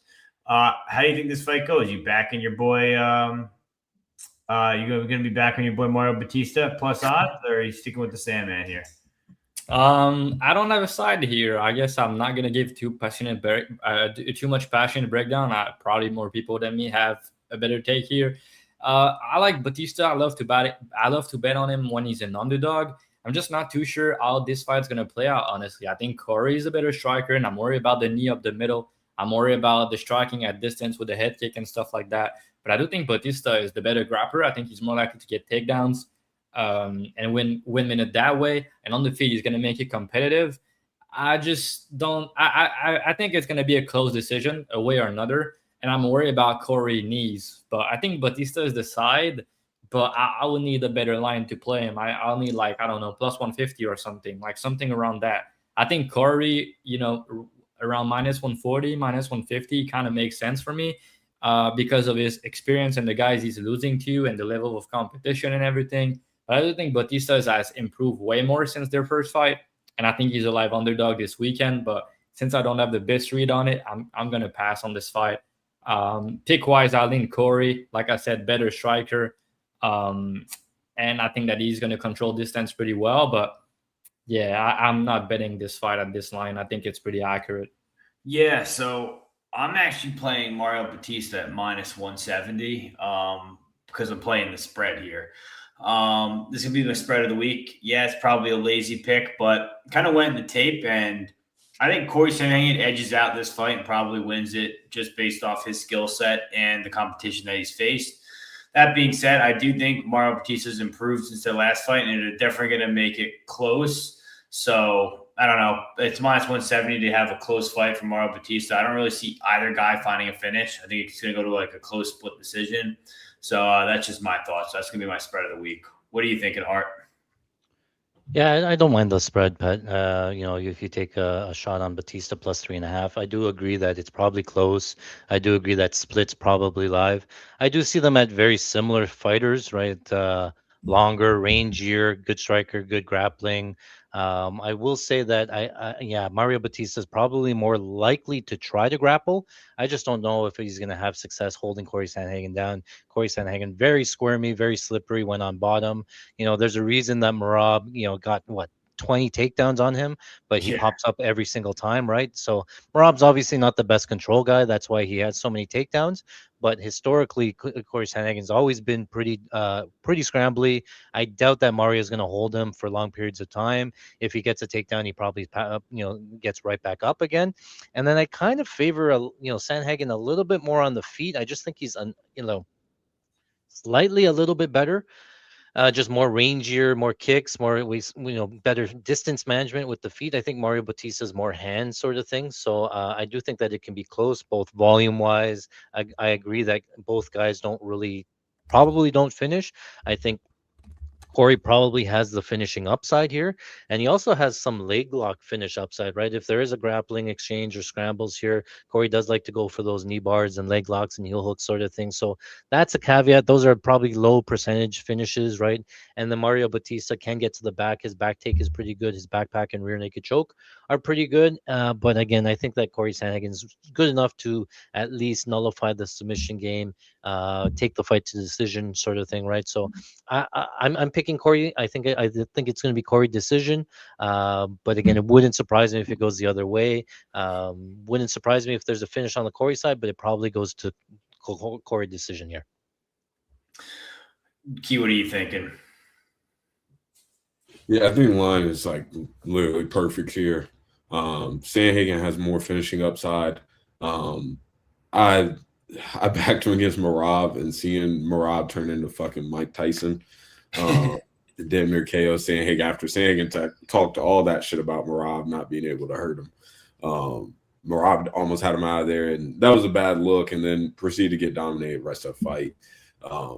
I think that here he's a better technician than Bautista, but Bautista is just really good everywhere. I don't see anywhere where Sandhagen is able to dominate the fight.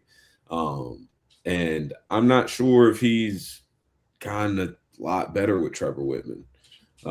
So this is an interesting fight. Is he doing his own gym now? I guess he's still with Whitman, but he's got his own. He's still with Whitman. I believe that the gym that he opened up with Carrington Banks is like more of a family, like recreational type of gym. It's a cool gym, though. I like it.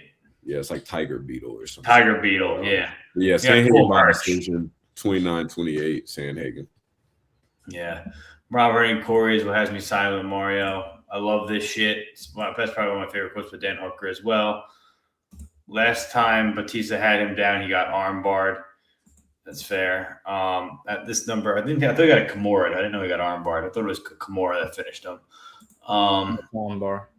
The way Mario fought against Umar compared to Corey fight, tomorrow should be the side. I love MMA math. It's the best. Mario, round 3 submission. Mario by submission. Mario by submission is crazy. But the flag plan of the week is coming up. Don't worry.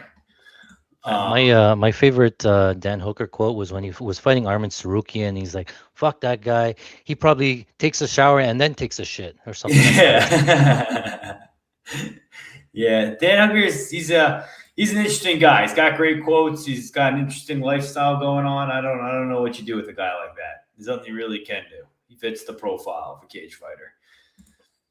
All right, co-main event time. We have Paddy Pimblett, the Paddy Pimblett, 23-4 versus Benoit Saint Denis, the God of War, 17-3. Odds on these two gentlemen: you get BSD minus 150, you get Paddy Pimblett plus 130. Yeah, my plant of the week: Benoit Saint Denis. No.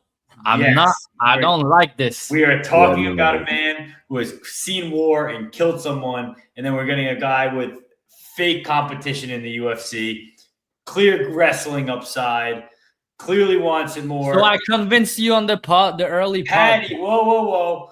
Paddy, cardio sucks. Benoit's pace is unreal.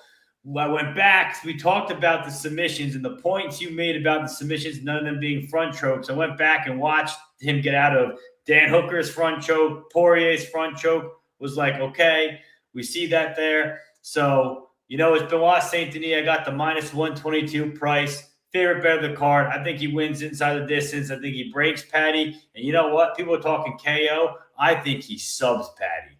That's the thing. I think he's going to break him down. I think he's going to make him quit. I think he's going to submit him. I think he's going to call for his title shot after that.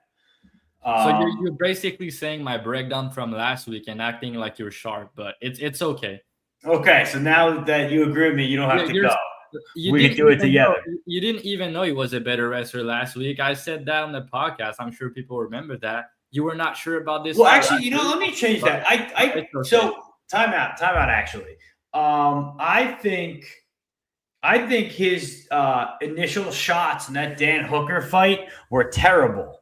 Actually, I think they were slow and they did not look good. Bad. You look bad. But Paddy will try and play guard, and that's what will let Benoit Saint Denis get top time. That's how I should have prefaced that. That's what I meant. So I guess Peg's still a part of my breakdown. So I'm gonna say what I said last week again. So go ahead, close it off, and how this I said the biggest difference of this fight between these two guys is BSD is a much better wrestler, and I don't even think it's close in the wrestling department. I think he can decide where the fight takes place, and I think he's going to be the one pressuring the entire time, putting Paddy on the back foot, because BSD know only one thing, and it's pressure, and Paddy is going to accept the back foot like he always does. So my worry are two things on the feet is I think that obviously BSD is hittable, and I think Paddy's striking is kind of hard to deal with sometimes, and I'm worried about the knee up the middle and the uppercut of Paddy and the calf kicks at distance. I think that's good weapons on the feet against BSD. But I think BSD is going to do his best to, don't stay out range and make this fight, in close range in the clinch, where I think he's going to win the clinch. I think he's going to win in the wrestling battle, the grappling battle of the other of these two guys. And I think eventually the pace, the pressure, I think it's going to get to Paddy Pimblett. And I know people giving him praise because he survived Gage and everything, but it's a completely different matchup. And Paddy had issues in entire career, regional and professional, about getting taken down, being controlled a little bit, playing BJJ and shit like that. And everybody's saying the same thing about this fight this week. And it's like, oh, Paddy's going to submit him. BSD put his head in bad position. Oh, if Paddy get that guillotine, he's going to submit him. And what I said last week was, you know how many front choke Paddy Pimblett has? Over 23 wins in his entire career? Like, he has 0. He's never win by front choke. No method. He goes for it a couple of times. Like, he had a guillotine against Jordan Leavitt, who's been front choke before, by the way. And Jordan Leavitt was able to escape that front choke. And BSD, I know he put his head in bad spots sometimes. And maybe that's going to be the end of it. But he's escaped, and he's not the type of guy that's going to tap. So, and I think that if Paddy jump Gilly, he's just going to end up on his back, and BSD's going to get what he wants and, you know, the top control. Sometimes he can make mistakes. He can be reversed and shit like that. I'm worried more so of that and that end. Like, I don't think Paddy's going to take him down and get on top. I think if Paddy get on top, it's because BSD make a mistake and Paddy reverse him and get on top. And then that can be trouble. Paddy is good on the back, and, you know, that can be an issue. And obviously, BSD is my guy. Is one of my most profitable fighter in the UFC. Fan favorite guy. Like, he's gonna go for it. He's finished everybody, basically. Everybody that he's beaten, he's finished them. He's a finisher. This guy used to kill people, you know, to protect guys. So he's a fucking assassin. So he's not going out there to try to lay and pray. He's gonna also go like the under 2.5 at -1. I don't really like that, honestly, but I can see why. But they're both very, very durable, and they're both dogs. So I don't like playing under at like -170 in those type of fight where like BSD only been finished, you know, 1 time 2 times, and Paddy's never been finished. I don't really like to play those, but I do think he finished him though. I think he's gonna finish him. I do agree that it's gonna be a submission, but yeah, also this is some bullshit. Like, he doesn't have staff, guys. I don't know why you guys believe that. I don't think he has staff. I saw the picture. If you look the video clip he posted, like the most recent, he doesn't even have it anymore. The thing he had on his feet, and he said he talked about it in French. And on another post, he said like, no, I'm ready to go. Don't worry about it and stuff like that. And his coach, I've listened to, obviously Nicolas, my boy, best coach in MMA right now. He did this interview for this fight. I think 2 days ago. I've listened to it fully in French. So, you know, you guys probably not going to listen to it because it's not in English, obviously, but it's like 25 minutes interviews. And, you know, this coach is one of the best mental, like, he's so cerebral, and the way he prepares fighters, the best he can, right? And what I said about that is important to know is basically BSD, he was not ready for the Dan Hooker fight, right? He didn't want to accept the fight. He had vacation plan. His coach had vacation plan. And his coach said to his manager a list of fighters that BSD would want to fight, that he will like BSD to fight next, right? Ranking wise, because that's a good matchup for him and stuff like that. And on the top of the list, the first name was Dan Hooker because ranking wise, it made sense. And he thought that it was a good matchup for BSD. And the manager called him and said, you know, I know you wanted time off and everything, but I have the first name on your list, co-main event, Dan Hooker. So they talk about it, everybody, and they decided to take the fight, right? But his body needed time. He was not ready. The weight cut, everything. He had been crazy active. He needed some time to rest. He still took it. The camp was bad. The weight cut was not great. And he didn't look good in that fight, basically. But after that, they offered him Michael Chandler at the White House. They decided to refuse because of that. So now he's coming back. He's ready. He's ready to kill. And his coach is very, very aware of Paddy striking, and he knows how unorthodox it is, and he respects it, especially the knee up the middle and the uppercut. And just to tell you what type of coach he is, like, he watched all the film. Like, he watched probably more tape than me and everybody else, right? And he's watching tape of BSD, of Paddy Pimblett, and he's looking at what BSD does wrong and what his opponent's going to look into film and what they're going to try to do against him. Everybody, probably a lot of coaches do that, right? But I find that interesting. It was more so in his stances and his defense and stuff like that you've noticed some pattern of BSD and what Paddy's going to try to do. And he's going to do everything he can to avoid the knee up the middle, the uppercut. He knows Paddy's very dangerous off the back, in the back. He knows all the things. He knows that BSD can be reckless on top sometimes. You've talked about it openly, right? And yeah, so you got to believe BSD is going to be ready. And I think this fight is going to be win for him in the clinch. because of the pressure, because he can decide where to take place. And I think that eventually he's going to break Paddy and finish him. So we'll see how it play out. Very good fight. I'm very excited for this one.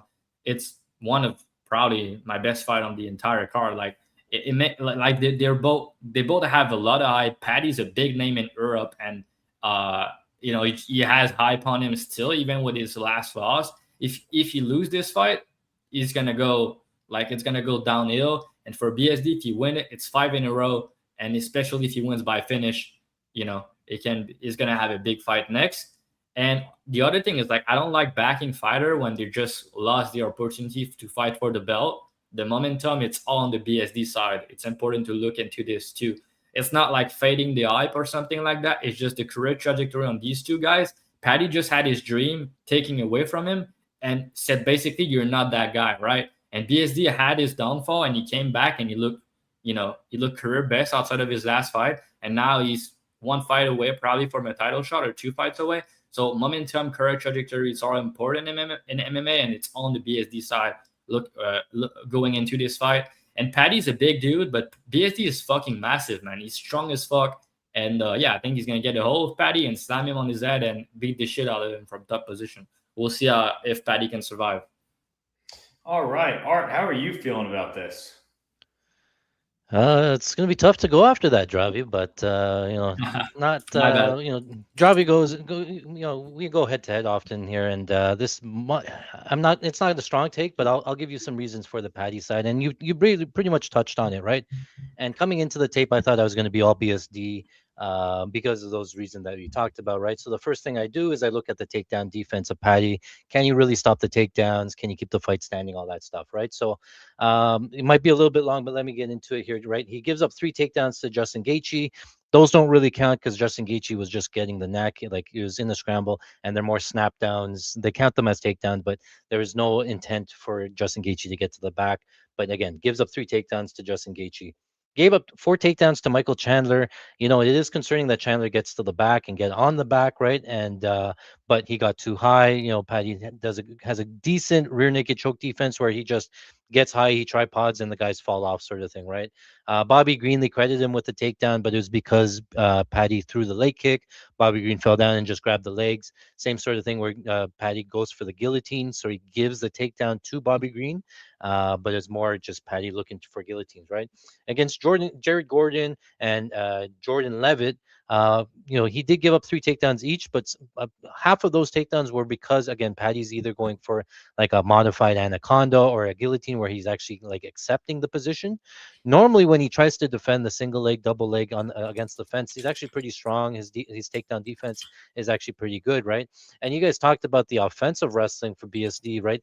The Dan Hooker fight, those entries were so like horrible. He doesn't set up the takedowns at all. He doesn't chain wrestle, right? He just enters the pocket, he lunges outside of range, and he just grabs the legs. He got 2 takedowns on Dan Hooker, didn't get 9 of them. And Dan Hooker, the only reason that he really loses that is Dan Hooker looks to counter grapple. In round number 2, he tries to get his own takedown, gets reversed, and then gets mounted by BSD, right? So it's also concerning. BSD tries, obviously, Mauricio Rofi's a great striker, right? He's shown that he has a gaping hole there on the ground. But he tries to grapple Rufi, and Rufi can't defend. But it's worth noting that Rufi reversed him, multiple times in that fight. Just Rufi doesn't want to grapple with BSD, so he stands back up and lets BSD back up, right? So I do agree that BSD is going to shoot for takedowns. He's going to shoot multiple takedowns. There's probably going to be 10 plus takedown attempts for him, and whether or not he gets them is a different story. Even if he gets takedowns, yes, I do think that he can get some top time. I think that he can win some minutes, but BSD is looking for submissions. He's looking for ground and pound, and I think as soon as he postures up for some ground and pound, I think that he's going to give Paddy enough space to get back up to his feet and get the fight back to standing. Or, like you said, if he doesn't, Paddy can find some sweeps. BSD kind of aggressive, gives up the position, whatever. And if Paddy gets on top, it's a whole nother story, right? Of the two, I favor Paddy to be on top and do a lot more damage, a lot more minute winning or scoring on obviously on top, right? We saw BSD obviously get taken down, and under Moicano, obviously it's a horrible look. Moicano just beats him up, wins a 10-8 round, opens him up from cuts and elbows. But you saw BSD struggle to get back up, elevate him, try to get some space, and just Moicano just riding that top time and keeping him down on bottom, right? We also saw him get taken down, I think, by Thiago Moises and stuff, right? So he can be taken down. I just don't think that obviously I do agree BSD has the better grappling or the better wrestling. I think that Paddy has the better BJJ here, and so it wouldn't surprise me if Paddy got a submission. I would be kind of surprised here to see Benoit get a submission. I think his wins, even all of his like knockout his wins, right? The Moises ones, those fake rank, they're all related to ground and top time, and his KOs are ground and pound sort of thing, right? He's not going to knock out Paddy on the feet. You know, we saw Gaethje just throw the kitchen sink at him and just absorb everything. You know, Paddy Pimblett does not move his head at all. What about the body kick? Do you think he can hurt him to the body? The body kick, yeah, sure. BSD fights from southpaw, and you know he throws that body kick quite a bit, right? Paddy throws from orthodox, so it kind of takes away those low kicks that Paddy likes. But it's really just spamming body kicks. The problem is that when BSD throws, well, both guys, when BSD throws that body kick, I do think it opens up the takedowns for Paddy to get on top. He catches the kick, gets him down to the ground. BSD will, for sure, if you throw a body kick from open stance, he'll try to catch that kick and take it down to the ground, right? So I think it just opens more grappling situations here. I do think that it's going to be pretty close. I don't see BSD just absolutely demolishing Paddy on the feet. BSD looks horrible. He's so slow and so plodding when it comes down to his striking that you know, he doesn't really set up anything. The strikes come down slow. Like, as much as I don't like Paddy's striking, I think that Paddy's going to have the striking advantage here. And if he can't get the grappling game going and real like a lot of top time here, I do see paths to victory here for Paddy Pimblett here. So I'm not confident. Again, I wanted to play BSD going into tape. Coming out of tape here, I do think that Paddy's live. I might take some totals. Like you said, I do think that it's going to be hard to finish. I don't see BSD knocking Paddy out on the feet. On the ground, I don't really see him like extended mauling or, you know, finding that submission. I think it would be pretty surprising to me if BSD submits Paddy. I think it's more likely that Paddy submits BSD, but I think that both guys sort of nullify each other with their strengths and weaknesses. Both guys have pretty good chins. Both guys grappling is pretty good as well. So I think that some totals here might be some interesting plays here. I'm not, you know, pounding the table to say Paddy Pimblett's the side and, you know, unload the truck on him sort of thing. I'm wary about taking BSD money line here, so I might get creative with some props or play some totals here. Does that total happen to be the under 2.5? I'm thinking about laddering the over 1.5, over 2.5, over starts round 3, goes to decision. I'm taking overs, not unders. Okay. Key, where are you at? Yeah, I side with BSD here. I think that here there's insane level difference in the wrestling. I think the BSD is obviously a freak of nature in the way that he's able to come forward and take shots. I think outside of Paddy having a big moment with a knee or uppercut, I really don't see how he wins this over 15 minutes at a consistent clip whenever he's not able to dictate where this fight takes place. As Drav mentioned, I think the worry with BSD is if he gets overzealous on top and Paddy ends up finding the back. And that will be a lot of where my worry lies. But I think consistently over 15 minutes here, I think BSD is able to push him up against the cage. Paddy does have that dog in him, but I mean, we saw very quickly whenever Paddy did get touched, he was very happy just to like sort of float down to his back. And I think the BSD is going to be able to push him backwards. And Paddy's going to have to rely on a big shot of a counter with BSD coming in, because I think the BSD just dictates where this fight and the pace of this fight for 15 minutes. So BSD is the side, in my opinion. He's clunky. He's not the best athlete, but the guy's strong. He's a literal killer. So I think BSD by decision or round 3 finish. All right. Paddy's Little Kitchen doesn't do it for me. One of the favorite matches of the year. Yeah, there are sharps on both sides. Seems to be pretty controversial so far. Round 3, BSD decision plus 255. I definitely don't hate that. Yeah, and just some last point, like people, you know, everybody's talking about how BSD looked bad against like Dan Hooker, and now he got finished by Moicano and stuff like that. And the He Poirier was winning fight- that Moicano fight once he got back up in round 2. I honestly, the Moicano fight, he was on his way to win. Like, honestly, he was on his way to win. And the takedown that Moicano got him with, it was a pretty crazy takedown, man. And the first one. And after that, Moicano couldn't sniff a takedown, by the way. But in the Poirier fight, he ragdolled Poirier. And then, he gassed out. He had staff. He got knocked out. But what I was about to say is, yeah, I agree with Pepe here. I was about to make a point. I forgot. So never mind. Yeah, and there is no way Nicholas Ott watches more tape than me. I don't think anyone does, honestly. Yeah, I'm sure he does. I don't think Steph affects him anymore. He just lives with it. Yeah, I kind of agree. He's always got it. But all right, main event time, guys. Like, comment, and subscribe, please. You know how it works for the algorithm. You got to comment below. Tell us who you're gonna pick in BSD versus Paddy in the comments below, and let us know. Yeah, we want to know that. Max Holloway versus Conor McGregor. I can't believe I'm saying this in 2026. Odds and these. By the way, give me a second. Give me a second. Before you go, Peg, I just want to make sure I see this clearly. So we have 80 people watching on YouTube, only 34 likes.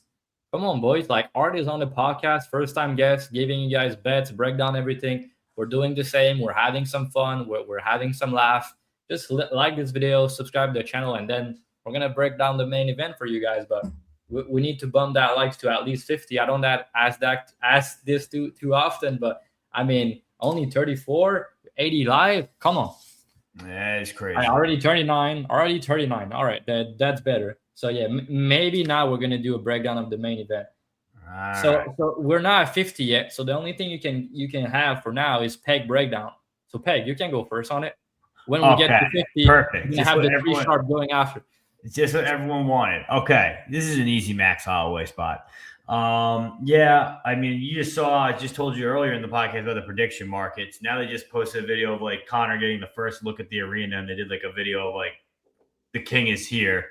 He doesn't look a day shy of 49 years old at that rate. He looks terrible. Max is a guy who's been fighting 2-3 times a year. He's looking good. He doesn't have to cut weight for this and letting him fight at 170.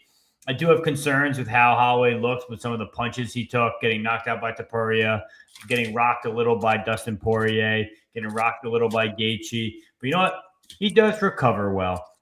And Conor, he's going to have his chance. It's still Conor. He can still hit him early. But I think this fight goes outside of 7.5 to 10 minutes. It's going to be bad. It's going to be ugly.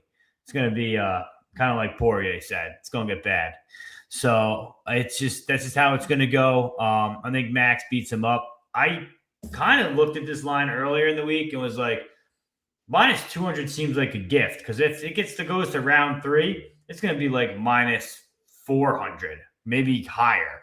So I don't know. I think, yeah, I do agree with Champs here. I do not like the 170 move for Max, but I think Conor's in a way worse position. So for me, I think Max is going to probably clean him up here. So Art, you're our guest. You go next. How are you playing this fight? I think it's McGregor by cocaine, basically, and he just takes an 8-ball and then just comes out and hurricanes him and stuff.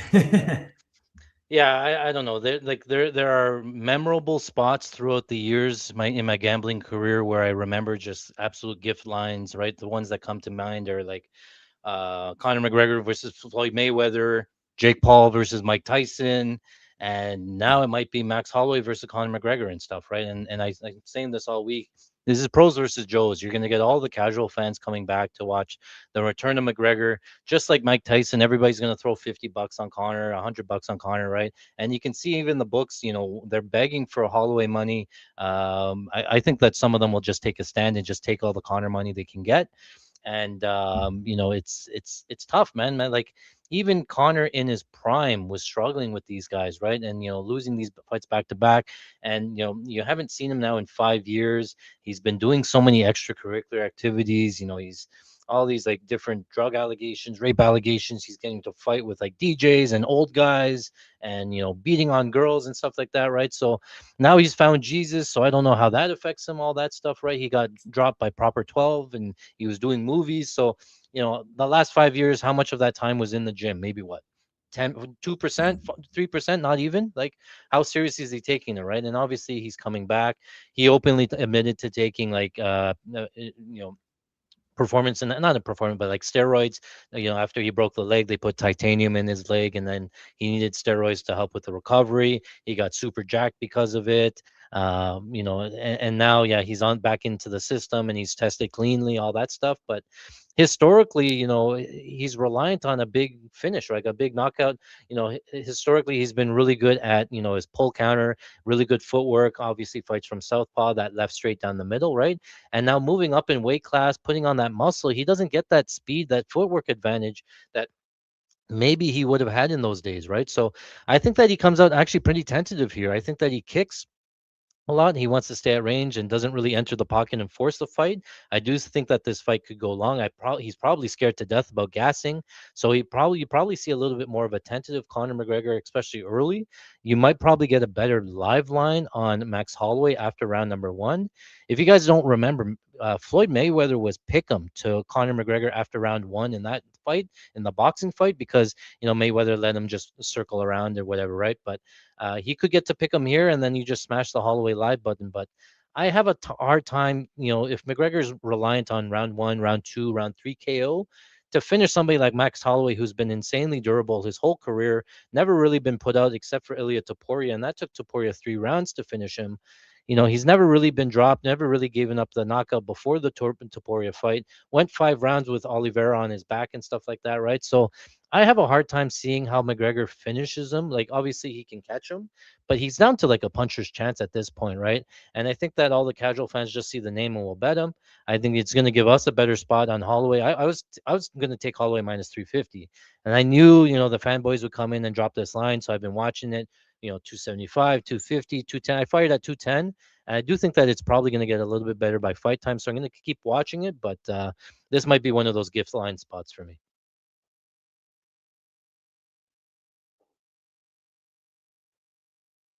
Hey, you're muted again. What do We're you gonna think, hire a Kate? new host. What do you think, Kate? Yeah, I feel really weird about this fight. I agree with Art. This could be, in hindsight, one of those gift lines. I mean, Conor's 37-year-old cokehead coming off of leg surgery, out for 5 years against a guy who's been active, been champion, and has looked really solid. I will say, though, first 7.5 minutes, this is not Max minus 300, minus 400. I would line Max minus 300 here, I guess. Getting bonked against that version of Dustin Poirier was a bad sign to me. And one that I didn't like. And I think that 170 probably benefits McGregor here more than Holloway, but who really knows? But this is over 5 rounds. I expect for Max to eventually start dominating this fight after he gets past the first 5 to 7 minutes.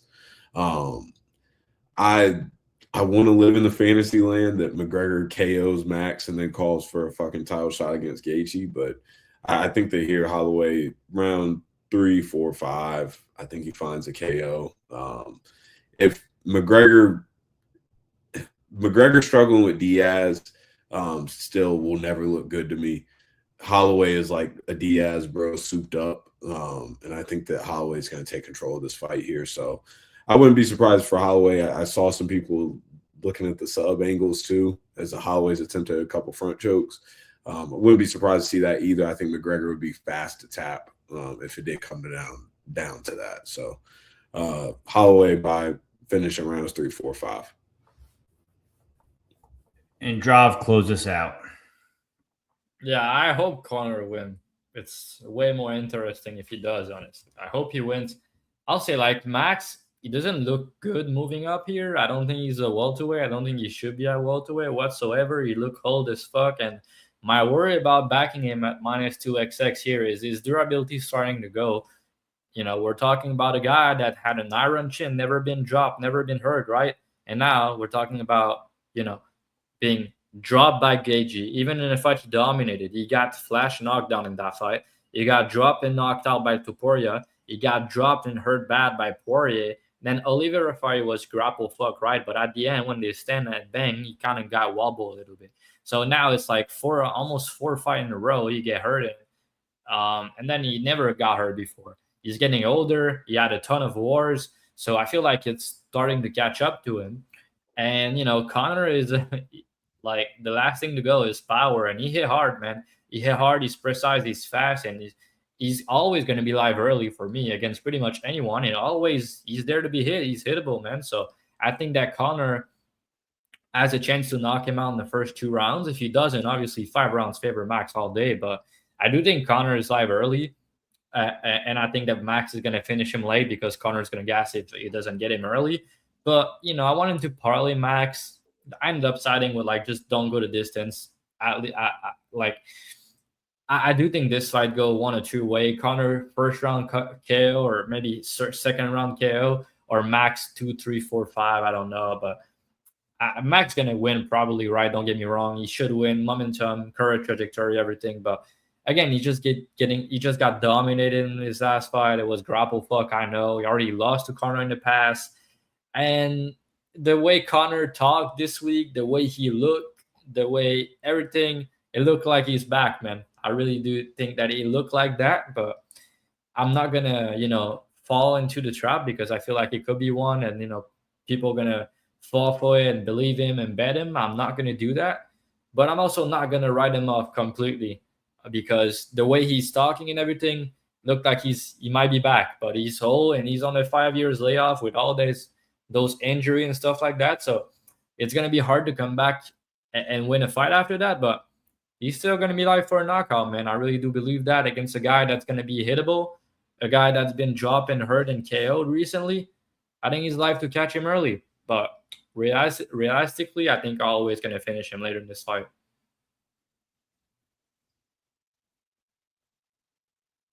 Hey, and that I got it. Then that is our show.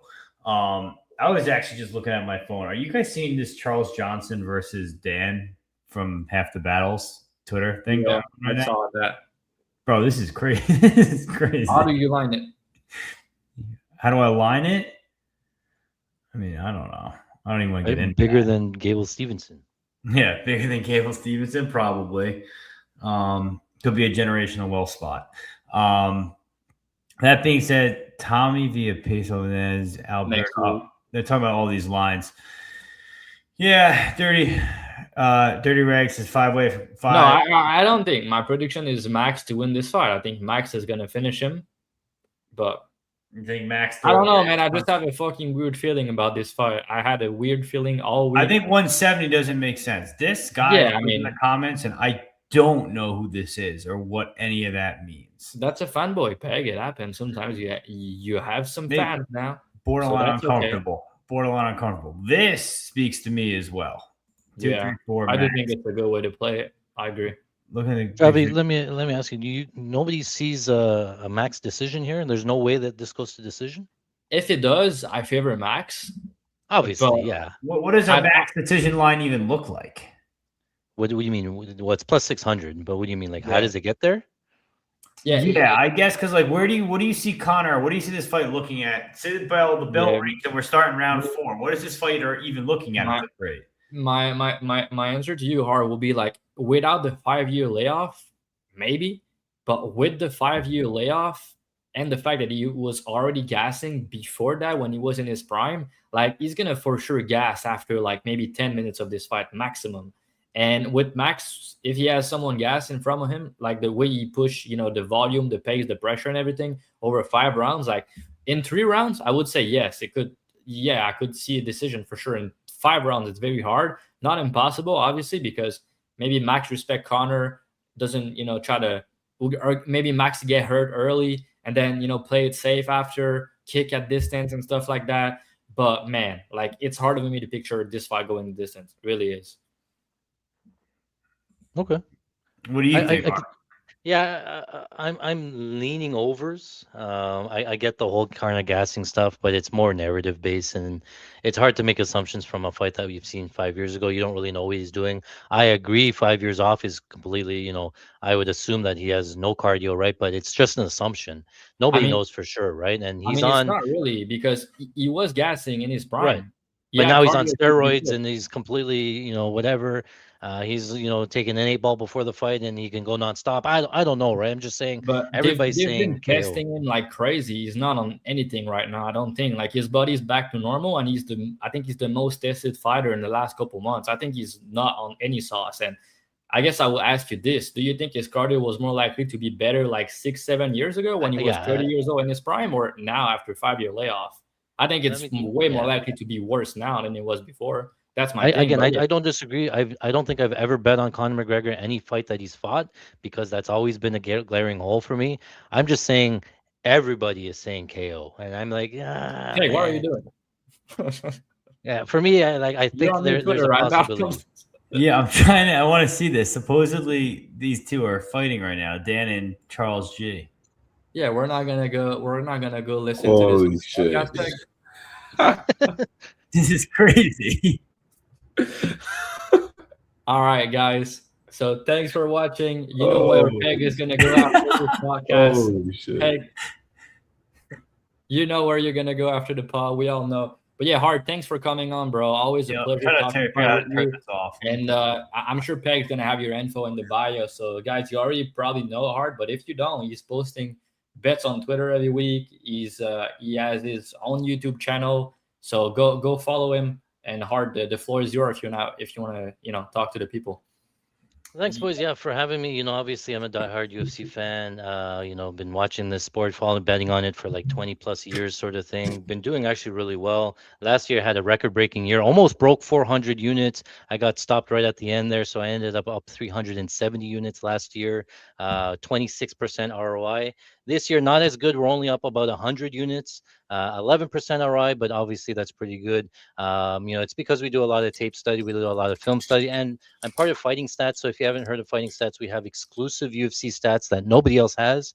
I can tell you how often a fighter throws a jab versus a right hook, how often they spend in southpaw, or how often they spend in side control versus half guard sort of things, right? So I pair that information with my tape study. I know sort of what I'm looking for. I get an understanding of what the game plan might be, and I can have access to all these exotic different props. So sometimes you won't see me playing money lines. I might type or try to attack different exotic props, and I'm actually pretty good live betting here. So you can find me at patreon.com/fighting stats. Throughout the week, I actually do the live tape studies where I turn on the camera, we watch tape together. I have my guys, we talk through the tape about what I'm seeing, why I'm liking a certain side. And then usually on fight day, we're live betting. We're watching fights together. We're live betting. I'm calling out who to live bet on and sort of what I'm looking for and why. And we almost always kill live betting year after year, week after week. Live betting is not included in those numbers that I gave you before. So in addition to those ones, we're also killing live betting as well. So find me. My name is Art C. I'm at patreon.com/fighting stats. Thanks. All right. The link will be at the bio below. I'll drop it down there, guys. Like, comment who you think is going to win. Benoit Saint Denis versus Paddy seems to be the most controversial of the card. I'm your host, Super Pegasus. We got Dre V, Key 3 Picks. They got their links. I'll drop them below as well. You got a bunch of, we just took a week off. You got a bunch of fight cards in a row. Next week's actually debatably better than this week, the OKC card, I think. But that's to be debated. That's it. Art, thanks for joining us, man. We'll definitely have you back again. And we'll see you guys next week for Oklahoma City. Peace.